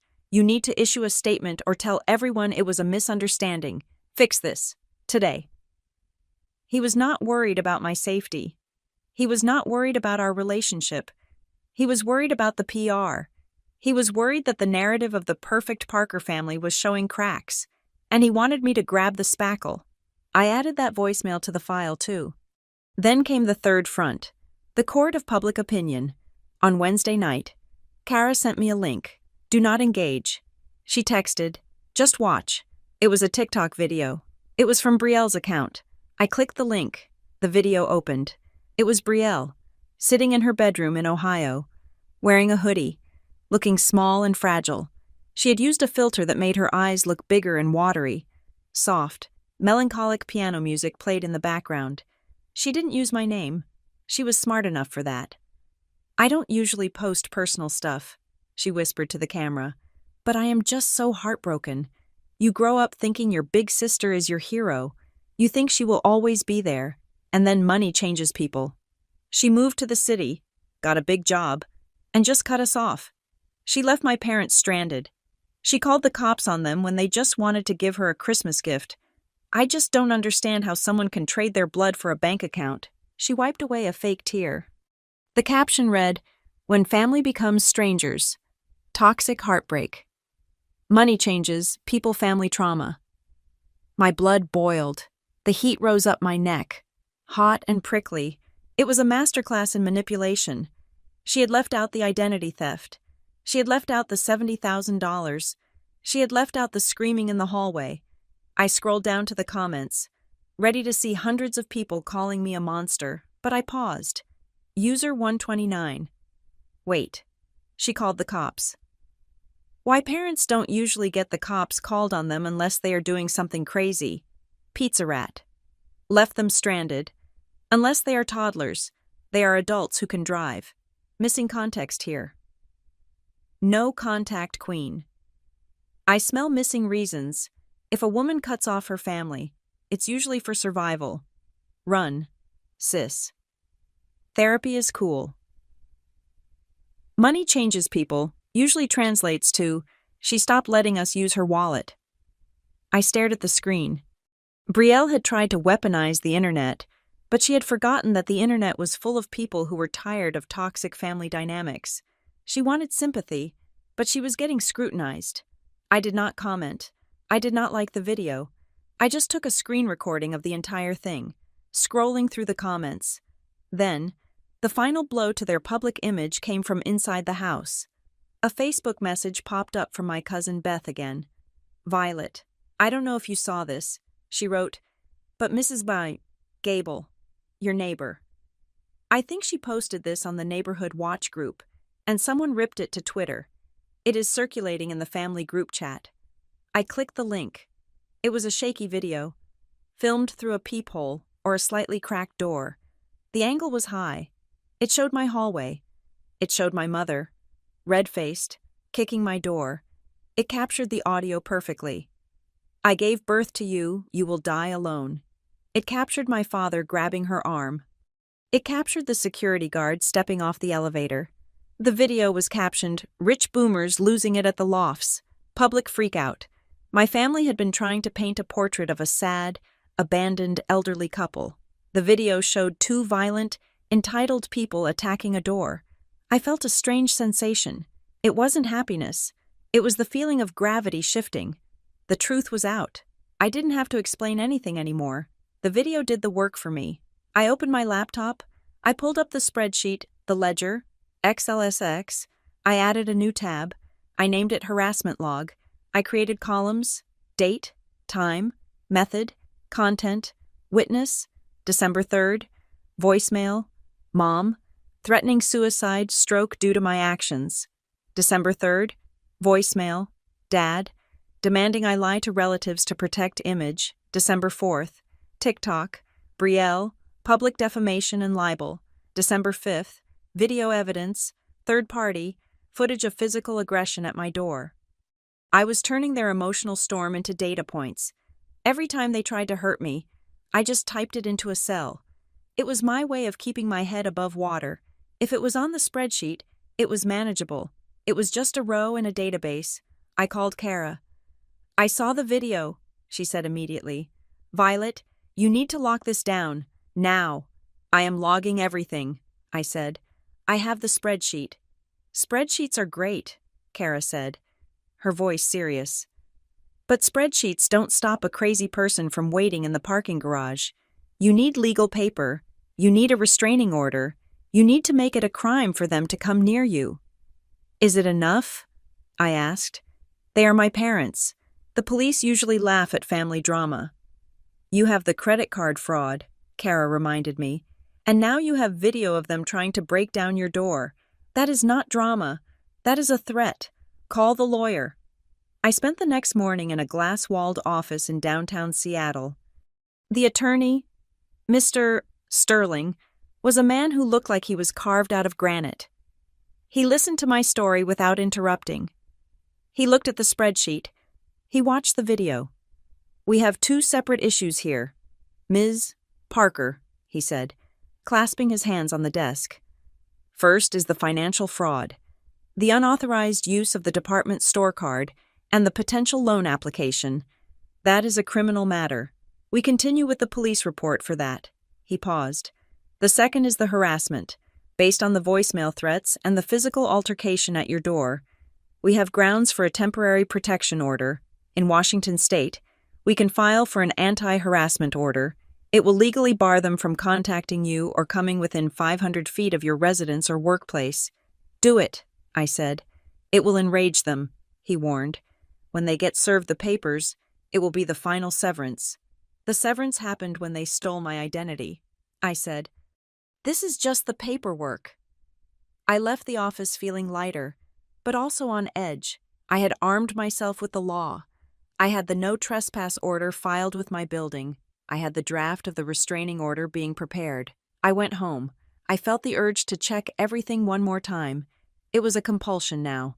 I sat down at my desk and logged into the credit monitoring service. I had paid for the premium version that updated daily. I scanned the summary. Score 720. It had dropped 20 points because of the high utilization on the department store card, but it was still salvageable. Inquiries. One new inquiry from the mortgage lender, the one I had flagged as fraud. But then, my eye caught something in the pending applications section. It was not the mortgage loan. That was frozen. It was a request for a credit limit increase. I clicked on it. Account department store card ending in 4082. Request date today. Requested limit, $15,000. Current status, pending verification. My heart stopped. They were still doing it. Even after the hallway scene, even after I called security, even after the silence. They had gone home to Ohio, logged onto a computer, and tried to raise the limit on the stolen card from $5,000 to $15,000. They were trying to cash out. They knew the walls were closing in, so they were trying to grab as much as they could before the account was shut down. I clicked on the Verification Details tab. I needed to see where they were sending the confirmation code. Usually, it goes to a phone or email, but this was a request to update the billing address to match the new limit request, a common trick to bypass security filters. I looked at the address they had submitted as current residence, 242 Maple Drive, Dayton, Ohio. I stared at the screen. They were so arrogant. They were so used to getting away with it that they didn't even bother to hide their tracks. They were using their own home address to commit a felony against their daughter, assuming I would never actually press the button to send them to jail. But then I looked closer at the income field on the application. They had to state an annual income to justify a $15,000 limit. Applicant income: $180,000. That was my salary. They were claiming my salary. They were claiming to be me. I picked up the phone. I did not call my mother. I did not call my father. I called Mr. Sterling. They just tried again, I said, my voice trembling with a mixture of rage and disbelief. Today, an hour ago, they tried to triple the limit on the stolen card. Send me the screenshot, Mr. Sterling said. I am sending it, I said. Mr. Sterling. Yes, Violet. When we filed the police report in Ohio, I said, looking at the address of the house I grew up in, the house where I had learned to walk, the house where I was now being robbed. Make sure the address is correct. I want the police to go to the right door. I hung up. I looked at the address one last time. 242 Maple Drive. It used to be home. Now, it was just the scene of the crime, and I was about to send the cops to knock on the door. The morning after I discovered the attempted credit limit increase, I did not go to work. I called in sick. I needed the day to perform an autopsy on my financial life, and I needed to do it during business hours. I sat at my kitchen table with a fresh pot of coffee and my phone on speaker. The rain had stopped, leaving Seattle in a bright, cold gray that matched my mood perfectly. I was done reacting. I was done feeling hurt. I was now operating purely on the mechanics of self-preservation. I dialed the fraud department of the national bank that issued the department store card. Fraud prevention. This is Marcus, a voice answered. Good morning, Marcus, I said. My voice was steady, the voice I used when presenting quarterly losses to a board of directors. My name is Violet Parker. I am calling to formally dispute a pending request for a credit limit increase on the account ending in 4022. I am also flagging the entire account as fraudulent. I did not open it. I did not authorize the recent transactions, and I certainly did not ask to raise the limit to $15,000. Okay, Ms. Parker, Marcus said, the typing of his keyboard audible in the background. I see the request here. It was submitted yesterday evening online. Can you verify your current address? My address is 1402 Harborview Way, Seattle, Washington, I said. I have lived here for 5 years. I see that the request was made from an IP address in Dayton, Ohio. Is that correct? There was a pause. I cannot disclose that specific information, ma'am, but I can see a location discrepancy. I can provide proof of my location. I continued, pressing my advantage. I can provide my badge swipe logs from my office building in Seattle for yesterday. I can provide a time-stamped receipt from a grocery store in downtown Seattle at the exact time that request was made. I was 2,000 miles away from the computer that logged into your system. That helps, Marcus said. I am going to freeze this account immediately. We will open an investigation. We will send an affidavit of fraud to your Seattle address. You will need to sign it and return it within 10 days. I will sign it today, I said. Marcus, I need to be clear. The people doing this have access to my social security number. They are family members. I need this investigation to be formal. Do not just decline the increase. I want the full fraud protocol enacted. If it is family, Marcus said, his voice softening slightly. Prosecution can be tricky. Are you sure you want to pursue this as criminal fraud? It often leads to police involvement. I am sure, I said. They are not acting like family. They are acting like identity thieves. Treat them accordingly. I hung up. I felt a cold shiver run down my spine, but I ignored it. Next, I went to the Seattle Police Department precinct nearest to my apartment. I did not want to do this over the phone. I wanted a physical piece of paper with a case number. I sat across from an officer who looked tired and bored. which was perfect. I did not want sympathy. I wanted bureaucracy. I am filing a report for identity theft and financial misuse. I told him. I laid out my evidence on his desk. The spreadsheet, the screenshots of the credit increase request, the email from the mortgage lender regarding the loan application I had stopped in Part 5. The suspects reside in Ohio, the officer noted, writing on his notepad. This is cross-jurisdictional. I know, I said, but the victim is here. The damages are affecting my credit here. I need a case number so I can freeze my credit bureaus permanently and provide it to the banks. He nodded and typed up the report. He handed me a carbon copy, case number SPD 20231-104. It looked like just a piece of paper, but it was a shield. I took that paper back to my apartment building. I went to the management office. I handed a copy of the police report and a formal letter I had drafted to the building manager. This is a formal update to my no trespass request, I said. These individuals attempted to force entry 2 days ago.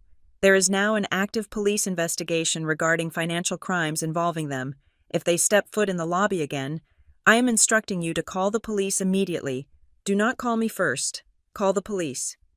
The manager looked at the police report, her eyes widening. Understood.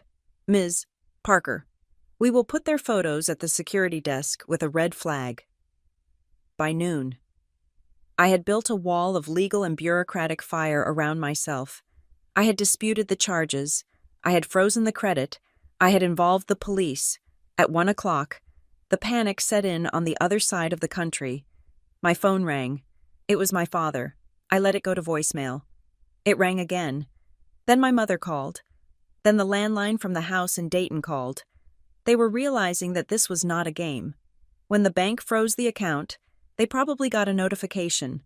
Or maybe a fraud investigator had already called the house number listed on the application to verify the details, asking uncomfortable questions. I waited until the 4th call. I picked up. I needed to deliver one message. Violet. My father's voice was breathless, panicked. What did you do? The bank called. They said the account is locked. They said there is a fraud investigation.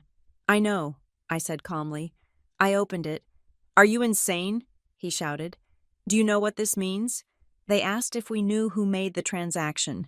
They mentioned the FBI. Violet, this is federal. You have to call them back. Tell them it was a mistake. Tell them you gave us permission. But I didn't give you permission, I said. We were just trying to raise the limit, he pleaded. We were going to pay it back. I have a contract coming in January. We just needed cash flow for the holidays and the house tax. So you impersonated me, I said. You used my income information. You used my name. That is a crime, Dad.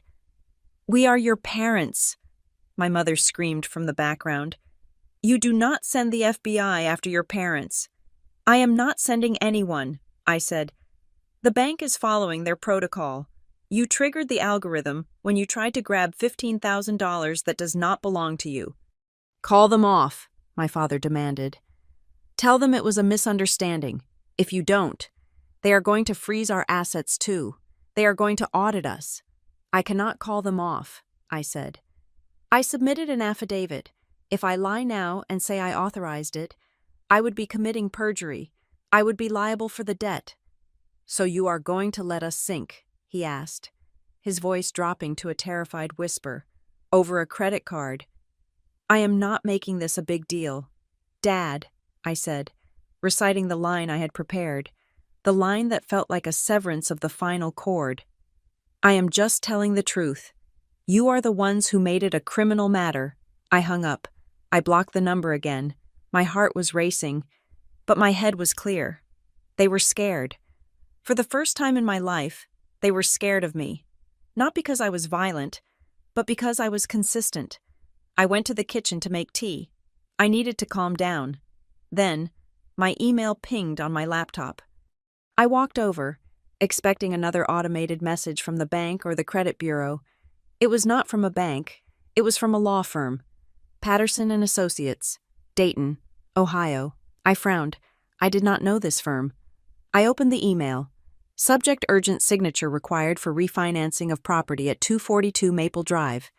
Dear Ms. Parker, we have been trying to reach you via your parents, Mark and Denise Parker, regarding the refinancing application for the property mentioned above. As you are listed as a co-signer on the original deed transfer from 2015 regarding the grandmother's adjacent lot incorporated into the main parcel, your signature is required to proceed with the new loan. Your parents have indicated that you are available to sign.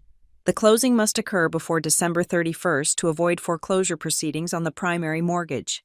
Attached is the digital document packet. Please sign where indicated. I read the email 3 times. Everything suddenly snapped into focus. The pieces of the puzzle that had been floating around the begging, the sudden visit to Seattle, the desperation for the credit limit increase all clicked together into a horrific picture. They were not just broke, they were about to lose the house, and they had lied to the bank. They had told this law firm that I was available to sign. I looked at the date on the deed transfer mentioned, 2015. That was the year my grandmother died. She had left me a small strip of land next to my parents' house. My parents had convinced me to consolidate it with their property to simplify taxes. I was 22 then. I had signed whatever they put in front of me.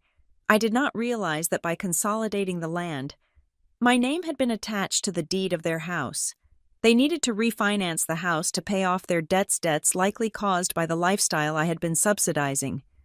But because my name was on the deed for that strip of land, they could not refinance without my permission. They needed my signature. That was why they came to Seattle. They did not come to bring me a gift. They did not come to make amends. They came because they needed to corner me physically, guilt me into a stupor, and shove a pen in my hand to sign this document before the end of the year. If they didn't get the loan, they lost the house. If they didn't get the credit limit increase on the stolen card, they couldn't make the minimum payments to keep the bank at bay until the loan went through. They were juggling chainsaws, and I was the safety net they were trying to force into place. My phone buzzed with a text. It was from my mother. She must have unblocked me to send it, or used yet another number. Violet, I know you got the email from Mr. Patterson. Look, I am willing to be the bigger person here. You sign that paper, and I will forgive you for the police report. I will tell the family to stop talking about you. We can put this all behind us. Just sign it so we can save the house. I stared at the words. I will forgive you. She was facing foreclosure. She was facing a fraud investigation. She was facing the total collapse of her financial life, and yet, she still believed she held the power. She still believed that her forgiveness was a currency so valuable that I would trade my financial safety for it. She was bargaining with leverage she did not have. I felt a cold realization wash over me. It was the final death of the hope that they loved me. They did not come to my door because they missed their daughter. They came because they needed a co-signer. They were not begging for my love. They were begging for my credit score. I looked at the digital document. It was a trap. If I signed this, I would be reaffirming my connection to their debt. I would be legally tying myself to a sinking ship. I opened a reply to the lawyer. Dear Mr. Patterson, I did not authorize this application. I am currently in a legal dispute with Mark and Denise Parker regarding identity theft and fraud. I will not be signing this document. Furthermore, I was unaware that my name was still attached to this property. Please direct all future communication to my attorney, Mr. Sterling, copied here. Do not process this loan. Violet Parker. I sent the email. I walked to the window and looked out at the city. I had just pulled the plug on their life support. I had just ensured that they would likely lose their home. I waited for the guilt to come. I waited for the crushing weight of being a bad daughter to buckle my knees. But it didn't come. Instead, I felt a strange, hollow clarity. They had tried to use me as a key to unlock more money, but they forgot that a key can also lock the door, and I had just double-locked it. I boarded the plane to Dayton on a Tuesday morning, but I did not pack a suitcase of clothes. I packed a briefcase. Inside was my laptop, a hard drive containing 3 gigabytes of financial records, and a printed stack of affidavits. I was not going home to make peace. I was going home to perform a surgical amputation. I was not alone. Sitting in the seat next to me was Mr. Sterling, my attorney. He was billing me $400 an hour, and for the first time in 5 years, I was happy to pay a bill. He was not just legal counsel. He was a witness. I needed a neutral third party to ensure that whatever happened in that room would be a matter of record, not a matter of he said, she said. We did not go to the house on Maple Drive. I refused to step foot on the property that was currently the subject of a fraudulent refinancing application. Instead, I had rented a small conference room at the airport Marriott. It was neutral ground. It had cameras in the lobby. It had security. I had emailed my parents the location and time, 10 o'clock. Do not be late. I expected them to show up alone, perhaps looking sheepish, perhaps ready to negotiate. When Mr. Sterling and I walked into the conference room, I stopped dead in my tracks. They had not come alone. Sitting around the oval table was not just my mother and father. There was Uncle Rick, there was Aunt Linda, there were my cousins, Beth and Sarah, even my grandmother's sister, Great Aunt Martha, was there in her wheelchair. They had staged an intervention. My mother stood up as I entered. She was wearing a soft blue cardigan, looking fragile and maternal. She opened her arms. "Violet," she breathed, her voice trembling with a rehearsed emotion. "Look at this. Everyone is here. We all love you so much. We just want to fix this." The room was set up with pastries and coffee, as if this were a birthday party and not a legal deposition. My family stared at me with a mixture of pity and judgment. They had been prepped. I could feel the narrative thick in the air. Violet had a breakdown. Violet is confused. We are here to bring her back to the flock. I did not hug her. I did not smile. "Please sit down," I said, walking past her to the head of the table. "Who is this?" Uncle Rick asked, gesturing at Mr. Sterling with a half-eaten donut. "Is this your therapist?" "This is Mr. Sterling," I said, plugging my laptop into the projector system I had requested. "He is my attorney, and he is recording this meeting." Mr. Sterling set a small digital recorder on the table. The red light blinked on. The room shifted. Aunt Linda exchanged a worried look with my mother. "Lawyers." My father stood up, his face flushing. "Violet, we are family. We don't need lawyers. We brought everyone here to remind you of what matters. It is almost Christmas. Can't we just put this ugliness behind us?" "That depends," I said. The projector hummed to life. A bright white beam hit the screen behind me. "Are you ready to talk about the truth?" "The truth is you have lost your way," my mother interrupted, her voice gaining strength. She turned to the relatives. She has been under so much pressure at work. She forgot that family is about sacrifice. She forgot that we supported her when she was nothing. Now she has a little money, and she thinks she is better than us. Heads nodded. Great Aunt Martha tutted softly. "She called the police on us," my mother continued, wiping a non-existent tear. "Can you imagine her own parents, just because we wanted to visit her? We are just so worried about her mental state." It was a masterful performance. She was burying me under a landslide of concern. "I am not having a mental health crisis," I said, my voice cutting through the room like a blade. "I am having a financial crisis, and the cause of it is sitting right there." I pointed at my parents. "Oh, stop it," Uncle Rick scoffed. "So you paid a few bills. Big deal. You make plenty." "Let's look at the numbers," I said. I clicked the remote. The spreadsheet appeared on the screen. It was massive. The font was large enough for Great Aunt Martha to read. Total financial outflow. 5 years. $72,415. A gasp went around the room. It was audible. $72,000 was not a few bills in Dayton, Ohio. It was a fortune. "This is a lie," my father shouted. "She is making that up." "I have the bank statements for every single line item," I said calmly. "Gym memberships, streaming services, groceries, vacations, car repairs. But that is not why we are here today. I was willing to let that money go. I was willing to walk away." I clicked to the next slide. It was the transaction log for the department store credit card. We are here because 2 weeks ago, at the early Christmas dinner, my mother gave gifts to everyone in this room, I said. I looked at Uncle Rick. She gave you a bottle of Blue Label, right? Rick blinked. Yeah, so. And Dad got a designer polo, I continued. And Tessa and Brielle got high-end accessories. Mom is generous, Brielle said from the corner, crossing her arms. Unlike you. Mom didn't pay for those gifts, I said. I pointed to the screen. I highlighted the date, November 14th. Blue Label bourbon, $120, charged to a credit card in the name of Violet Parker. Polo shirt, $85, charged to Violet Parker. Rose gold watch band, $60, charged to Violet Parker. The room went deadly silent. That card, I said, looking directly at my mother, was opened in my name without my knowledge. The statements were sent to this house so I wouldn't see them. You stole my identity, opened a line of credit, bought gifts for yourselves, and then handed them out in front of me while telling me I should be grateful to sit at the table. I looked at Aunt Linda.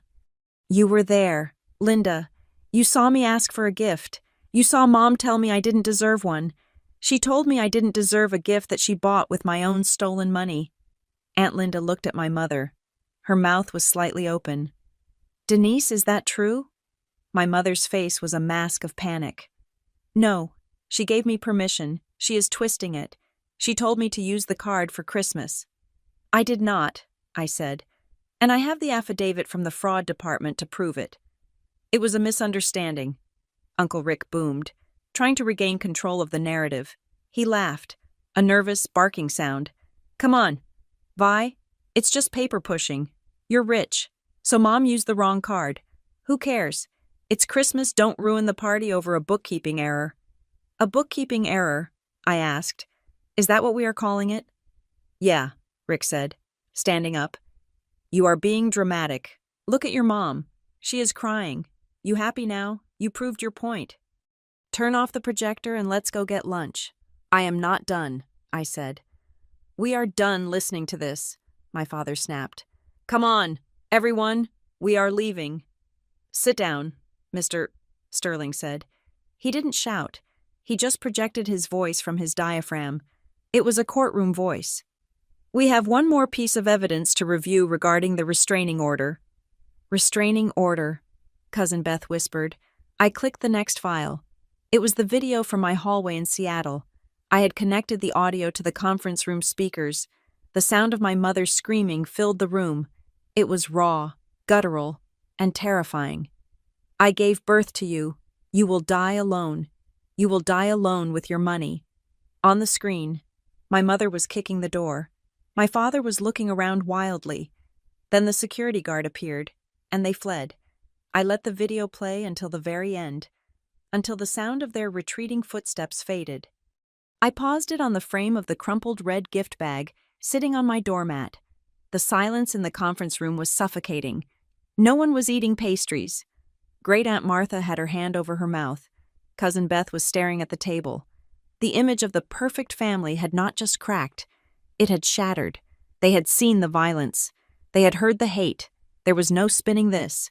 That, I said, pointing to the frozen image of my mother's contorted face, is why I called the police, not because I hate you, but because I am afraid of you. My mother was not crying anymore. She was staring at me with cold, hard eyes. The mask of the victim had fallen off, revealing the rage underneath. Mr. Sterling stood up. He adjusted his tie. The police report for identity theft has been filed in Seattle, he stated. The investigation into the bank fraud is active. If you proceed with any further attempts to access Ms. Parker's credit, federal charges will be pressed. This is not a family dispute. This is a criminal matter. My father looked at the lawyer, then at the screen, then at me. He slumped in his chair. He looked suddenly very old. Violet, he said. His voice was no longer commanding. It was desperate. Please. Please what? I asked. The loan, he whispered. The refinancing. The deadline is Friday. The room was confused, but I knew exactly what he was saying. If we don't get the signature, he said, looking at his hands. The bank takes the house. We are 3 months behind. The refinancing was the only way to pay the arrears.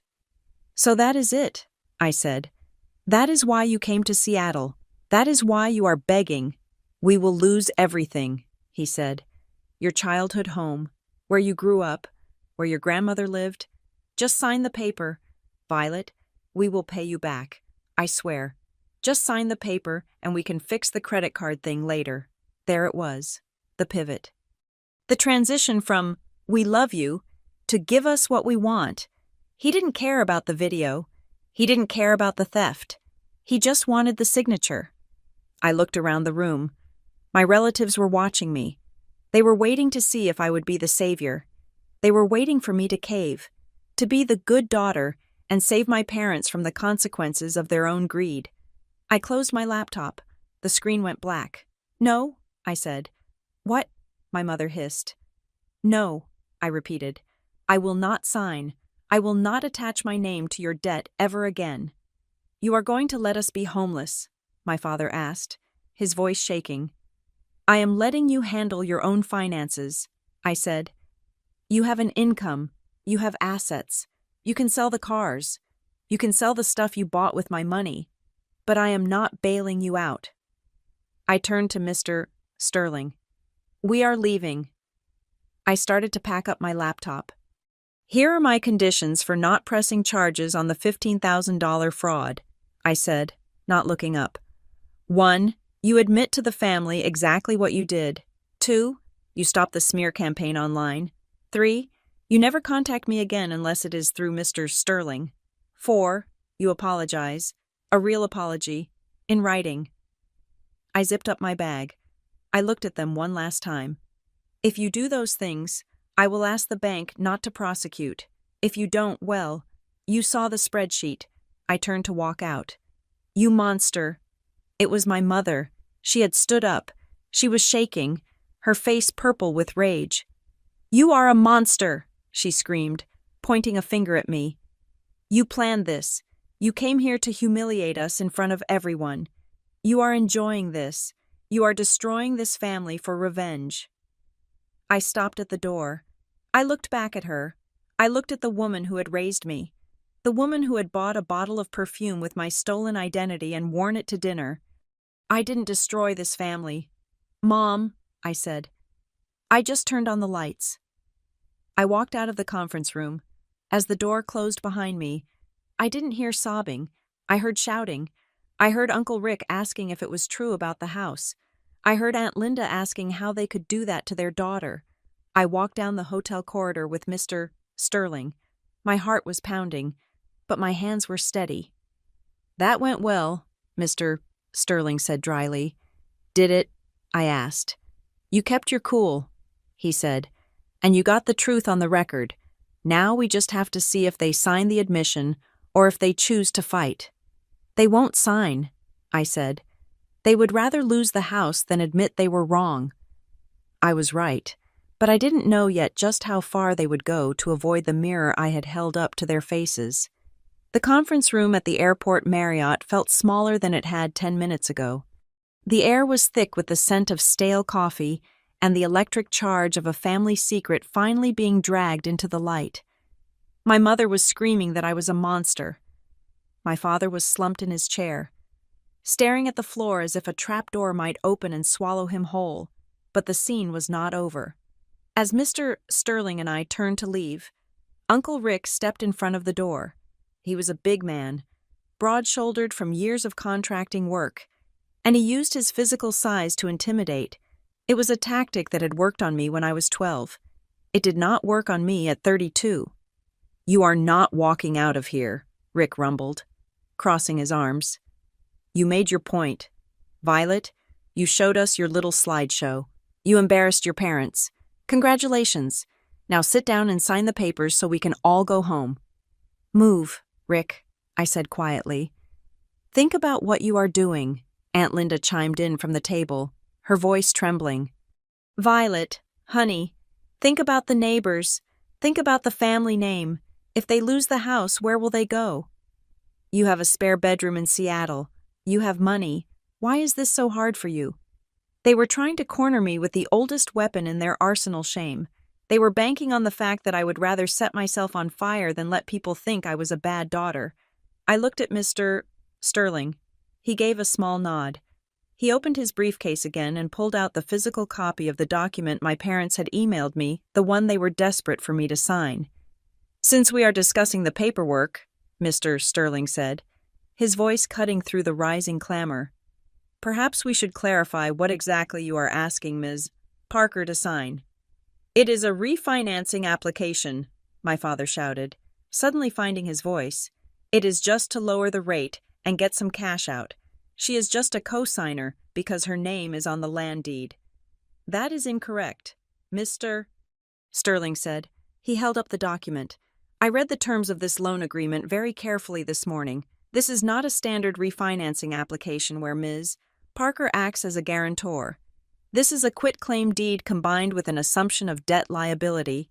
The room went silent. "What does that mean in English?" Cousin Beth asked. I answered for him. "It means," I said, looking directly at my father, "that they are not asking me to help them get a loan. They are transferring the entire debt of the house to my name. If I signed this, I would become the sole person responsible for the $300,000 mortgage, plus the $50,000 in arrears they owe." I paused to let that sink in. "But here is the best part," I continued. "The deed transfer clause allows them to retain life rights to the property. So, I would pay for the house, I would own the debt, but they would get to live in it, rent-free, for the rest of their lives, and I would not be allowed to sell it or evict them." A gasp went around the table. Even Uncle Rick looked shocked. He turned to look at my father. "Mark, is that true?" My father did not answer. He was rubbing his face with his hands, hiding. "You tried to trick me," I said, my voice shaking with a cold rage. "You didn't just want a signature. You wanted to make me your landlord, your bank, and your retirement plan, all with one stroke of a pen. You were going to trap me in a $300,000 cage." "We had to," my mother burst out. "We have nowhere else to go. You have a good job. You can afford the payments. We raised you. We sacrificed for you. Why is it so hard for you to give back?" "I gave you $72,000, I shouted. It was the first time I had raised my voice. The number hung in the air. "I gave you my credit. I gave you my patience. And you stole my identity. You stole my trust. And now you are trying to steal my future." "Just sign it," my father begged. He stood up and reached across the table, his hands shaking. "Violet, please, the bank is coming on Monday. If we don't have the paperwork, they start foreclosure. We will be on the street. Do you want that on your conscience?" This was it, the climax, the moment where they stripped away all the pretense of love and showed me exactly what I was to them. I was not a daughter, I was a resource, I was a life raft, and they were drowning, not because of a storm, but because they had drilled holes in their own boat. I looked at them. I saw the fear in their eyes, but I also saw the entitlement. They truly believed that my purpose on this earth was to absorb their consequences. "No," I said. "Violet," my mother screamed. "No," I repeated. "I will not sign, and if you approach me again, if you call my job, if you come to my building, Mr. Sterling will file the federal charges for the credit card fraud. We have the affidavit ready. The only reason you are not in handcuffs right now is because I still have a shred of pity left. Do not make me lose it." "You are killing us," my father whispered. "I am not killing you," I said. "I am just stopping you from killing me." I turned to the rest of the family. "You all heard the truth today. You saw the video. You saw the numbers. You can choose to believe their version if you want. But if anyone sends me a message calling me ungrateful, I will forward you the invoice for the $72,000. You are welcome to pay it back on their behalf." Uncle Rick stepped aside. He did not look at me. He looked at the floor. I walked to the door. "Violet, wait." My mother ran forward. She grabbed my arm. Her grip was tight, desperate. "Baby, please, we can go to therapy. I will apologize. I will say whatever you want. Just don't leave us like this. We are family. I looked down at her hand on my sleeve. It was the same hand that had handed out gifts bought with my stolen money. You are only apologizing because the money is gone, I said softly. You aren't sorry you hurt me. You are sorry you got caught. I gently removed her hand from my arm. If you ever want to have a relationship with me again, I said, speaking to the room, it starts with truth. You need individual therapy. You need to admit what you did, in writing, and you need to pay back the $15,000 you tried to steal on the credit card. Until then, you have my lawyer's email. Violet, please, she wailed. I walked out the door. I walked down the long, patterned carpet of the hotel hallway. I heard them behind me. I heard my mother crying. I heard my father shouting at Mr. Sterling. I heard the chaos of a system collapsing because the one person holding it up had finally stepped away. I did not look back. I walked through the lobby, out the sliding glass doors, and into the cold Ohio air. I got into the waiting car with Mr. Sterling. To the airport, please, I told the driver. As the car pulled away, watching the hotel fade into the distance, I waited for the crash. I waited to feel broken, but I didn't. I felt free. 3 months later, Seattle was blooming. The cherry blossoms were out at the University of Washington, turning the gray city into a canvas of soft pink. I sat on the balcony of a restaurant overlooking the Sound. Across from me sat Kara, and next to her were 2 other friends I had made recently, people who didn't know my family, people who liked me for my jokes and my strategy insights, not my credit limit. We were celebrating a promotion. My promotion. Without the mental load of managing my parents' chaos, without the financial drain of the emergency expenses, I had focused entirely on my work. I had landed a massive campaign for Crescent and Alder. I was now a director. My phone buzzed on the table. I glanced at it. It was an email from Denise Parker. Subject, checking in. I felt a small twinge, a phantom limb pain. I picked up the phone. I opened the email. It was short. Violet. We moved into a condo. It is small. Dad is working at a hardware store to make rent. It is hard. We miss the house. I hope you are happy in your big city. I just wanted you to know that we are surviving. Even though you didn't help, we still love you. Even if you don't love us. It wasn't an apology. It was a guilt trip wrapped in an update. She was still the victim. She was still rewriting history. She took no responsibility for the fraud, for the lies, for the theft. She just wanted me to know that they were suffering. And it was my fault. A year ago. I would have replied with a paragraph of defense. I would have sent money to help with the condo rent. Today, I just looked at the screen. I typed a reply. Mom, I am glad you found a place. I am happy.